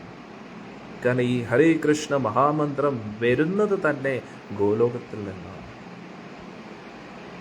വിഷ്ണു സഹസ്രനാമം നമുക്ക് ലഭിക്കുന്നത് മഹാഭാരതത്തിൽ നിന്നാണ്. ഭീഷ്മ പിതാമഹനാണ് ആ മന്ത്രം നൽകുന്നത്, വിഷ്ണുവിന്റെ സഹസ്രനാമങ്ങൾ. പക്ഷെ ഹരേ കൃഷ്ണ മഹാമന്ത്രം നമുക്ക് ലഭിക്കുന്ന ഇവിടെ നിന്നാണ്. ചൈതന്യ മഹാപ്രഭു ആരാണ്? സാക്ഷാൽ ശ്രീകൃഷ്ണ ഭഗവാൻ, ശ്രീമതി രാധാറാണിയുടെ ഭാവത്തിൽ. ഏത് മന്ത്രം, നമുക്ക് ഇഷ്ടമുള്ള ഏത് മന്ത്രവും ജപിക്കാം, ഏത് നാമവും ജപിക്കാം. പക്ഷെ ആ നാമം എവിടുന്ന് വരുന്നു അത് നമ്മൾ ചിന്തിക്കണം. ഹരേ കൃഷ്ണ മഹാമന്ത്രത്തിന്റെ സോഴ്സ് എന്ന് പറയുന്നത് ചൈതന്യ മഹാപ്രഭുവാണ്. ചൈതന്യ മഹാപ്രഭു സാക്ഷാൽ ഗുരുവായൂരപ്പനാണ്. ഭഗവാൻ തന്നെ ഭഗവാന്റെ വീട്ടിലേക്ക് പ്രവേശിക്കാനുള്ള ചാവി നമുക്ക് നൽകിയിരിക്കുകയാണ്. അതുകൊണ്ട് മന്ദബുദ്ധികളായിട്ടുള്ള വ്യക്തികൾ മാത്രമേ ഹരേ കൃഷ്ണ മന്ത്രം ഒഴിച്ച് ബാക്കി എന്തെങ്കിലുമൊക്കെ ജപിക്കൂ. കാരണം എന്തായാലും ജപിക്കണം. നമുക്ക് ആ ജപിക്കുന്നത് ചുമ്മാ അഹങ്കരിക്കാൻ വേണ്ടിയല്ലല്ലോ. എനിക്ക് ഇതറിയാം അതറിയാം അതിനു വേണ്ടിയല്ലല്ലോ. നമ്മുടെ ലക്ഷ്യം എന്താണ്? ഒരു നമ്മൾ മരുന്ന് കഴിക്കുന്നതിൻ്റെ ഉദ്ദേശം എന്താണ്? രോഗം മാറണം. അതുകൊണ്ട് ഏതിലൂടെയാണ് നമുക്ക് പെട്ടെന്ന് ഭഗവാന്റെ അടുത്ത് എത്താൻ പറ്റുന്നത് അതാണ് നമ്മൾ സ്വീകരിക്കേണ്ടത്. ലക്ഷ്യത്തിലേക്ക് എങ്ങനെ എത്താം നമുക്ക് അതിവേഗതയിൽ, അതാണ് നമ്മുടെ ലക്ഷ്യം. അതുകൊണ്ട് ഹരേ കൃഷ്ണ മഹാമന്ത്രത്തിലൂടെ മാത്രമേ നമുക്ക് ഭഗവാന്റെ ഗോലോക വൃന്ദാവനത്തിലേക്ക് പ്രവേശിക്കാൻ കഴിയൂ. ഈ ഗോലോക വൃന്ദാവനം ഉണ്ട് എന്ന് പോലും നമ്മൾ അറിയുന്നത് ഈ ഒരു പരമ്പരയിലൂടെയാണ്. അന്നേരം അതേ പരമ്പരയിലൂടെ നമുക്ക് ലഭിക്കുന്ന അറിവാണ് ഹരേ കൃഷ്ണ മഹാമന്ത്രം. നമുക്ക് അഡ്രസ്സ് കിട്ടി. ഇനി അങ്ങോട്ട് പോകാനുള്ള ഒരു വാഹനമാണ് ഹരേ കൃഷ്ണ മന്ത്രം. ആ ഹരേ കൃഷ്ണ മന്ത്രത്തിൽ നമ്മൾ ഇരുന്നു കഴിഞ്ഞാൽ നമ്മൾ ഗോലോകത്തിലേക്ക് എത്തും. പിന്നെ ഏറ്റവും വലിയ മഹാ അത്ഭുതം എന്ന് പറഞ്ഞാൽ നമ്മൾ ഹരേ കൃഷ്ണ മന്ത്രത്തെ ജപിക്കുമ്പോൾ ഇതൊരു ഉപാധിയായിട്ട് കാണും, ഇതൊരു ടൂളായിട്ട് കാണും, ഇതൊരു വാഹനമായിട്ട് കാണും. പക്ഷേ ക്രമേണ നമ്മൾ മനസ്സിലാക്കും ഹരേ കൃഷ്ണ മഹാമന്ത്രം തന്നെയാണ് ഗോലോകം എന്ന്. ആദ്യം നമ്മൾ ഹരേ കൃഷ്ണ മന്ത്രം ജപിച്ച് ഗോലോകത്തിലേക്ക് എത്താൻ ശ്രമിച്ചുകൊണ്ടിരിക്കും. പക്ഷെ ക്രമേണ നമ്മൾ മനസ്സിലാക്കും ഹരേ കൃഷ്ണ മഹാമന്ത്രം തന്നെയാണ് ഗോലോകം, ഹരേ കൃഷ്ണ മഹാമന്ത്രം തന്നെയാണ് ശ്രീമതി രാധാറാണിയും കൃഷ്ണനും എന്ന് നമ്മൾ മനസ്സിലാക്കും. ഹരേ കൃഷ്ണ മഹാമന്ത്രത്തിൽ സർവസ്വമുണ്ട്. ഗുരുവായൂരപ്പനും ശ്രീമതി രാധാറാണിയും ഗോപികമാരും ഗോപന്മാരും പശുക്കളും കംപ്ലീറ്റ് ഗോലോകവും ഹരേ കൃഷ്ണ മഹാമന്ത്രത്തിലുണ്ട്. അതുകൊണ്ട് നമ്മൾ ശ്രദ്ധയോടുകൂടി ഭക്തിഭാവത്തോടുകൂടി ഹരേ കൃഷ്ണ മന്ത്രം എന്ന് പറയുന്നത് ഒരു അഭ്യർത്ഥനയാണ് ഗുരുവായൂരപ്പൻ്റെ അടുത്ത്. കൃഷ്ണ അങ്ങ് കാരുണ്യപൂർവ്വം എന്നെ രാധാദേവിയുടെ സേവനത്തിൽ ഏർപ്പെടുത്തൂ എന്ന ഒറ്റ അഭ്യർത്ഥനയാണ് ഹരേ കൃഷ്ണ മന്ത്രം. ഇതേപോലൊരു മന്ത്രം ഈ ലോകത്ത് വേറെയില്ല. നമ്മളെ ഈ സംസാര ചക്രത്തിൽ നിന്നും രക്ഷപ്പെടുത്താൻ പറ്റുന്ന വേറൊരു ഉപാധിയും വേറെ ആർക്കും നമുക്ക് തരാൻ കഴിയില്ല. ഗോലോകേര പ്രേംധന ഹരിനാമ സങ്കീർത്തന. ആ ഗോലോകത്തിലെ ശ്രീമതി രാധാറാണിയുടെ പ്രേമമാണ്, കൃഷ്ണനോടുള്ള ആ പ്രേമം തന്നെയാണ് ഹരേ കൃഷ്ണ മന്ത്രമായിട്ട് വന്നിരിക്കുന്നത്. ഇനി ഗോർകിഷോദാസ് ബാബാജി മഹാരാജ് അടുത്ത് പറയുന്നത് എന്താണെന്നറിയാം? ആരാണോ ശ്രദ്ധയോടുകൂടി, ഭക്തിയോടുകൂടി, വിശ്വാസത്തോടുകൂടി ഹരേ കൃഷ്ണ മഹാമന്ത്രം ജപിക്കുന്നത്, കൃഷ്ണനോട് യാചിക്കുന്നത്, കൃഷ്ണ എന്നെ രാധാദേവിയുടെ സേവനത്തിൽ ഏർപ്പെടുത്തൂ എന്ന് പ്രാർത്ഥിക്കുന്ന ആ വ്യക്തി എപ്പോഴും രാധാകുണ്ടിലാണെന്ന് പറയും. ആ വ്യക്തി ഇരിക്കുന്ന സ്ഥലം രാധാകുണ്ടാണെന്ന് പറയും.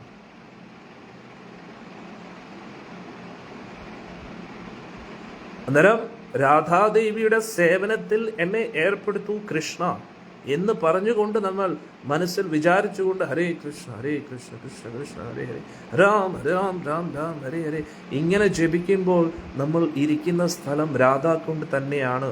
രാധാകുണ്ടിൽ നിന്നും ഒരു വ്യത്യാസമില്ല. രാധാകുണ്ട് എന്ന് പറയുന്നത് കൃഷ്ണ ഏറ്റവും ഇഷ്ടപ്പെട്ട സ്ഥലം, രാധാദേവി എപ്പോഴും ഇരിക്കുന്ന സ്ഥലം. അന്നേരം ആരാണോ ഈ ഹരേ കൃഷ്ണ മഹാമന്ത്രം കൃഷ്ണനോടുള്ള അഭ്യർത്ഥനയായിട്ട് പ്രാർത്ഥിക്കുന്നത്, ആ വ്യക്തി ഇരിക്കുന്ന സ്ഥലം രാധാകുണ്ട് തന്നെയാണെന്ന് ഗോർകിഷോദാസ് ബാബാജി മഹാരാജ് പറഞ്ഞു. അന്നേരം നമ്മളിത് വളരെ സീരിയസ് ആയിട്ട് എടുക്കണം. നമുക്ക് നമ്മുടെ ഒറ്റ സ്വന്തം കഴിവ് കൊണ്ട് ഭഗവാന്റെ അടുത്ത് എത്താൻ കഴിയില്ല. നമുക്ക് നേരെ ചൊവ്വേ ഭക്തിയിൽ നടക്കാൻ പോലും അറിയത്തില്ല. നമ്മൾ പല പ്രാവശ്യം സ്ലിപ്പായി വീഴും. മായാദേവിയുടെ കപടതകളെ നമ്മൾ മനസ്സിലാക്കുന്നില്ല. നമ്മളെ വീഴ്ത്താനുള്ള പല പല കുഴികളും മായാദേവി വെച്ചിട്ടുണ്ട്. അതുകൊണ്ട് ഒരു അച്ഛൻ്റെ കൈ പോലെയാണ് ഗുരുപരമ്പരയുടെ കൈ, പ്രഭുപാദ്ജിയുടെയും ഗുരു മഹാരാജിൻ്റെയും കൈ. അവരുടെ കൈ എന്ന് പറഞ്ഞാൽ അവരുടെ നിർദ്ദേശങ്ങളാണ്. അവരുടെ നിർദ്ദേശങ്ങളെ ഹൃദയാംഗതമായിട്ട് സ്വീകരിച്ച് നമ്മൾ മുന്നോട്ട് പോവുക. അത് നമ്മൾ നടക്കുന്ന വഴി ഇരുട്ടാണ്. ഇരുട്ടത്ത് നമുക്ക് കുഴി ഏതാണെന്ന് പോലും കാണാൻ കഴിയില്ല. അതുകൊണ്ട് നമുക്ക് ആ നിർദ്ദേശങ്ങളുടെ ഒരു ടോർച്ച്, ഒരു വെളിച്ചം നമുക്ക് വേണം. ആ വെളിച്ചത്തിലൂടെ നമ്മൾ നോക്കണം. നോക്കി നടന്നാൽ പോലും നമുക്ക് ഏതാണ് കുഴി, ഏതാണ് വഴി ഒന്നും മനസ്സിലാവത്തില്ല. അതുകൊണ്ട് വളരെ ശ്രദ്ധിച്ച് വേണം നമ്മൾ മുന്നോട്ട് പോകാൻ. അതുകൊണ്ട് ഒരുപാട് ബുദ്ധിമുട്ടുകൾ നിറഞ്ഞൊരു വഴിയാണ് ഭക്തി എന്ന് പറയുന്നത്. പക്ഷെ വളരെ എളുപ്പമാണ്. ശ്രദ്ധിച്ച് മുന്നോട്ട് പോയി കഴിഞ്ഞാൽ വളരെ എളുപ്പമാണ് ഈ ഒരു ജന്മത്തിൽ. അതും ഇത്രയൊക്കെ കഷ്ടതകളും ബുദ്ധിമുട്ടുകളും നടന്നിട്ട് അവസാനം ഗോലോകത്തെത്തുമ്പോൾ നമ്മൾ ആ കരുണാമയനായ ഗുരുവായൂരപ്പനെ നേരിട്ട് കാണുമ്പോൾ നമുക്ക് തോന്നും, ഇതിനു വേണ്ടിയാണ് ഞാൻ ഇത്രയും കഷ്ടപ്പെട്ടതെങ്കിൽ കഷ്ടപ്പെട്ടതൊന്നും വെറുതെ അല്ല എന്ന് നമുക്ക് മനസ്സിലാവും. ഇപ്പോൾ നമുക്ക് തോന്നും നമ്മൾ ഒരുപാട് ബുദ്ധിമുട്ടുന്നുണ്ട്, ഒരുപാട് എതിർപ്പുകൾ സഹിക്കുന്നുണ്ട്, മനസ്സ് ഒരുപാട് ചാഞ്ചാടുന്നുണ്ട്, അങ്ങോട്ട് പോകുന്നുണ്ട്, ഇങ്ങോട്ട് പോകുന്നുണ്ട്. പക്ഷേ പ്രത്യക്ഷത്തിൽ നമ്മൾ കൃഷ്ണനെ കാണുമ്പോൾ നമുക്ക് മനസ്സിലാവും,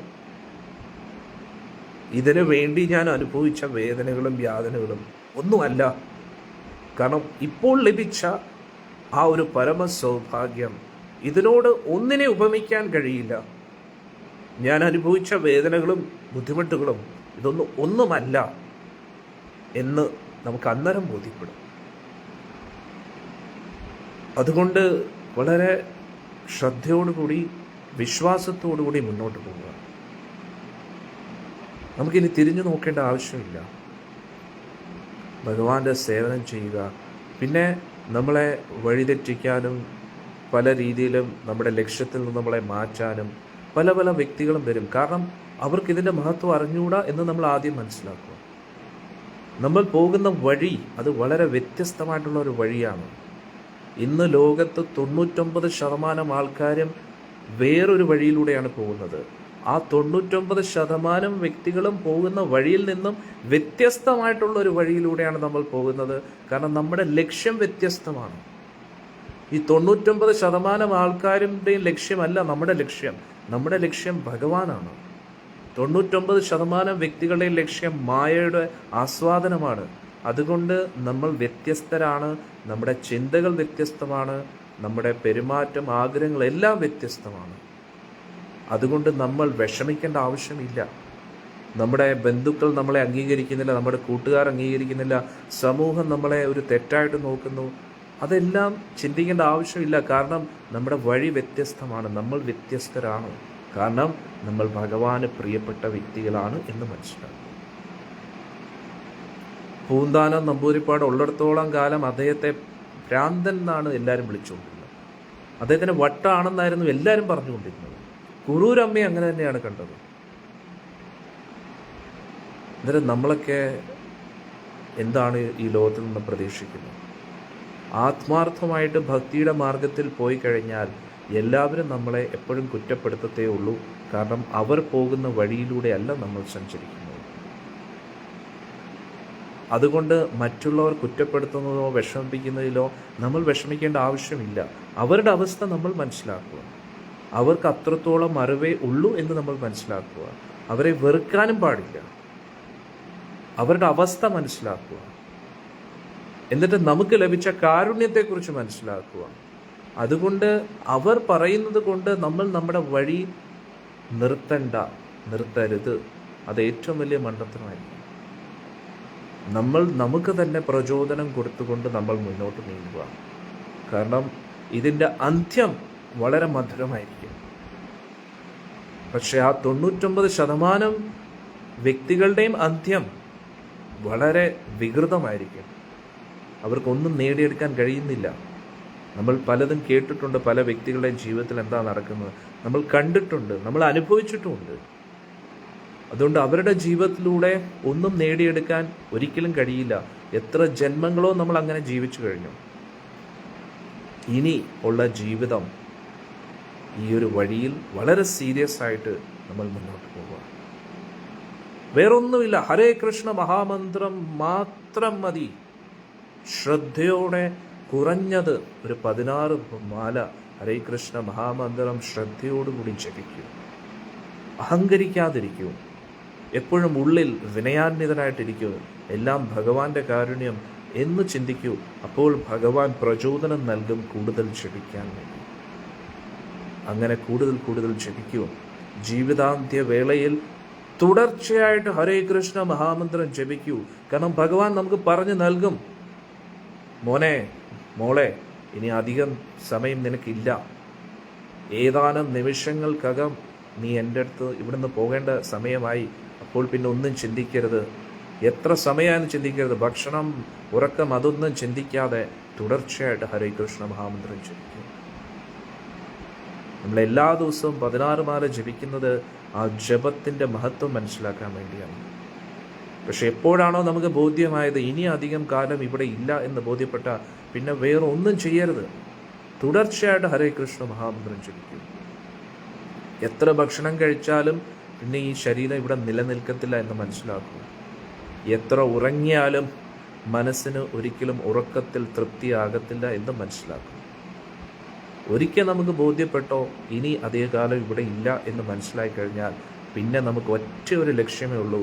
ഗൗർകിഷോർ ദാസ് ബാബാജി മഹാരാജ് പറഞ്ഞതുപോലെ തുടർച്ചയായിട്ടുള്ള ഹരേ കൃഷ്ണ മഹാമന്ത്രം, ശ്രദ്ധയോടുകൂടിയുള്ള ഹരേ കൃഷ്ണ മഹാമന്ത്രം, പൂർണ്ണ വിശ്വാസത്തോടു കൂടി ഒരു മുങ്ങിച്ചാവാൻ പോകുന്ന ഒരു വ്യക്തി ഒരു കച്ചി അല്ലെങ്കിൽ ഒരു പുല്ലിൻ്റെ തുമ്പിനെ പിടിക്കുന്നത് പോലെ ഇത് മാത്രമേ എനിക്കൊരു ആശ്രയമെന്ന് പോലെ അതേപോലെ ഹരേ കൃഷ്ണ മഹാമന്ത്രത്തെ മുറുകെ പിടിക്കുക. ഈ ഒരു മന്ത്രം മാത്രമേ എനിക്കൊരു ആശ്രയമുള്ളൂ എന്ന് ഉറച്ചു വിശ്വസിക്കുക. ആ വിശ്വാസത്തോടു കൂടി ആശ്രയിക്കുക. ഭഗവാനോട് യാചിക്കുക, ഭഗവാനെ എന്നെ കാരുണ്യപൂർവം അങ്ങ് സ്വീകരിക്കൂ, രാധാറാണിയുടെ സേവനത്തിൽ ഏർപ്പെടുത്തൂ എന്ന് അഭ്യർത്ഥിക്കുക. നമ്മുടെ ആ ഒരു ജപം ആത്മാർത്ഥതയുള്ള ജപമാണെന്ന് കൃഷ്ണന് ബോധ്യപ്പെട്ടു കഴിഞ്ഞാൽ നമ്മുടെ കർമ്മ പ്രാരാബ്ധങ്ങളെയെല്ലാം ഭഗവാൻ എഴുതിത്തള്ളും. ഒറ്റ നിമിഷം കർമ്മ പ്രാരാബ്ധങ്ങൾ വെച്ച് കഴിഞ്ഞാൽ ഇനി ഒരു കോടാനുകോടി ജന്മങ്ങൾ കഴിഞ്ഞാലും നമുക്ക് ഭഗവാന്റെ അടുത്ത് എത്താൻ കഴിയത്തില്ല. കാരണം അത്രത്തോളം നമ്മൾ ജപിച്ചിട്ടില്ല, തപശ്ചര്യകൾ ചെയ്തിട്ടില്ല, വ്രതങ്ങൾ അനുഷ്ഠിച്ചിട്ടില്ല. ഇപ്പോഴും ഹൃദയത്തിൽ ഭൗതിക ആഗ്രഹങ്ങൾ സൂക്ഷിക്കുന്നുണ്ട്. പക്ഷേ നമ്മുടെ ജീവിതാന്ത്യ വേളയിലെങ്കിലും നമ്മൾ നന്നായി ആത്മാർത്ഥമായിട്ട് ജപിക്കുകയാണെങ്കിൽ, ആ ജപത്തിൽ കൃഷ്ണന് ഒരു ആത്മാർത്ഥത തോന്നുകയാണെങ്കിൽ, ആ കരുണാമയനായ ഗുരുവായൂരപ്പൻ ചിലപ്പോൾ കാരുണ്യം കാണിച്ചേക്കാം. ആ ചൈതന്യ മഹാപ്രഭുവിന്റെ ആ ഒരു വഴിയാണ് പറഞ്ഞു നൽകിയ ആ വഴിയാണ് നമ്മൾ സ്വീകരിച്ചത്. അതുകൊണ്ട് ഭഗവാന്റെ കാരുണ്യത്താൽ നമ്മൾ തീർച്ചയായിട്ടും ഗോലോകം വൃന്ദാവനത്തിലേക്ക് പ്രവേശിക്കും. അല്ലാതെ നമ്മുടെ ആരുടെയും കഴിവുകൊണ്ട് ഒരിക്കലും ഗോലോകത്തെത്താൻ കഴിയില്ല. ആ ഒരു സത്യം നമ്മൾ മനസ്സിലാക്കണം. നമ്മുടെ ജപം കൊണ്ടല്ല നമ്മൾ ഭഗവാന്റെ അടുത്ത് എത്തുന്നത്. ആ ജപത്തിന്റെ പുറകിലുള്ള നമ്മുടെ അഭ്യർത്ഥന, ആഗ്രഹം, നമ്മൾ ആത്മാർത്ഥമായിട്ട് ആഗ്രഹിക്കുന്നുണ്ടോ ഭഗവാന്റെ അടുത്ത് എത്താൻ വേണ്ടി, അത് ഭഗവാന് ബോധ്യപ്പെടുകയാണെങ്കിൽ ഭഗവാൻ കാരുണ്യം കാണിക്കും. ഇതല്ലാതെ വേറെ ഒരു വഴിയില്ല. വേറെ എത്ര ശാസ്ത്രങ്ങൾ പഠിച്ചാലും, എത്ര പാരായണം ചെയ്താലും, എത്ര തീർത്ഥസ്ഥലങ്ങൾ സന്ദർശിച്ചാലും, ഹരേ കൃഷ്ണ മഹാമന്ത്രം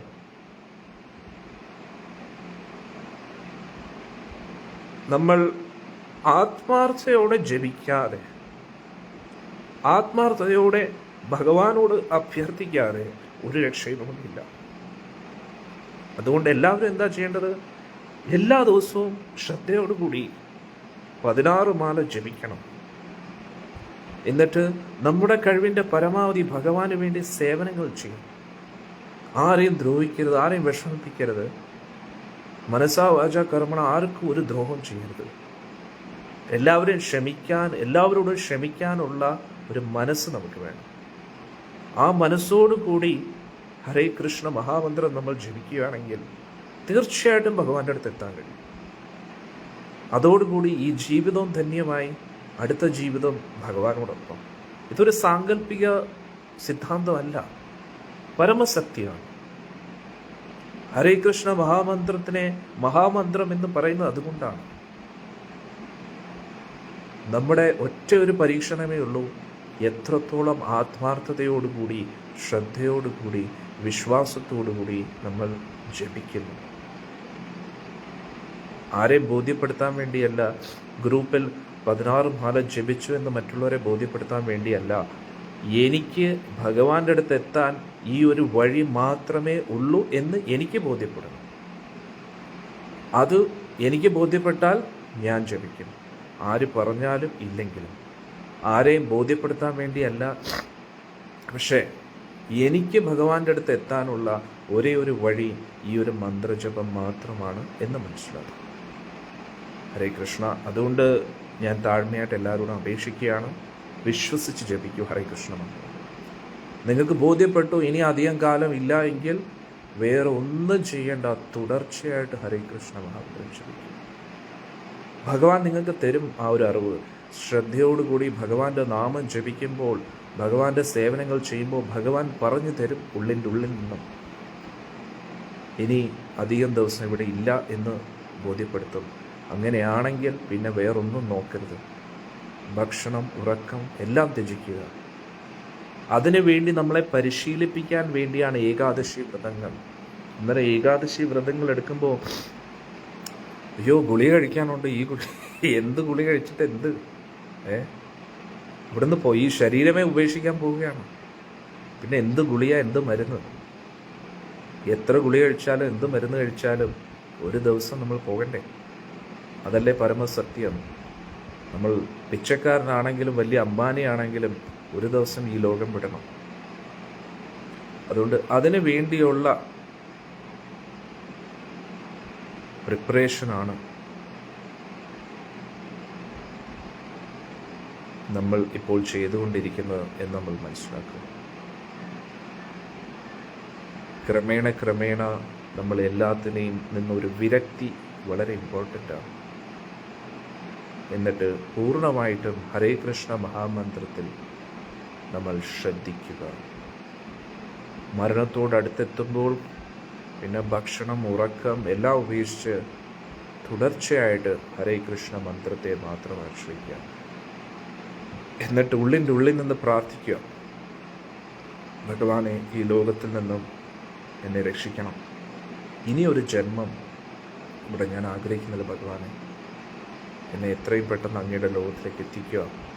ഏറ്റവും പ്രധാനമായിട്ട് ശ്രീമതി രാധാദേവിയുടെ സേവനത്തിൽ എന്നെ ഏർപ്പെടുത്തുക. അതാണ് നമ്മൾ ചെയ്യേണ്ടത്. ഓക്കെ, അതാണ് ഇന്നത്തെ സത്സംഗത്തിൽ നമ്മൾ മനസ്സിലാക്കുന്നത്. ഇനി നമുക്ക് ഉച്ചയ്ക്ക് 2 മണിക്ക് മാക്സിമം ശ്രമിക്കാം, ഗർഗഭാഗവത്തിൽ നമുക്ക് കാണാൻ ശ്രമിക്കാം കേട്ടോ. ഹരേ കൃഷ്ണ.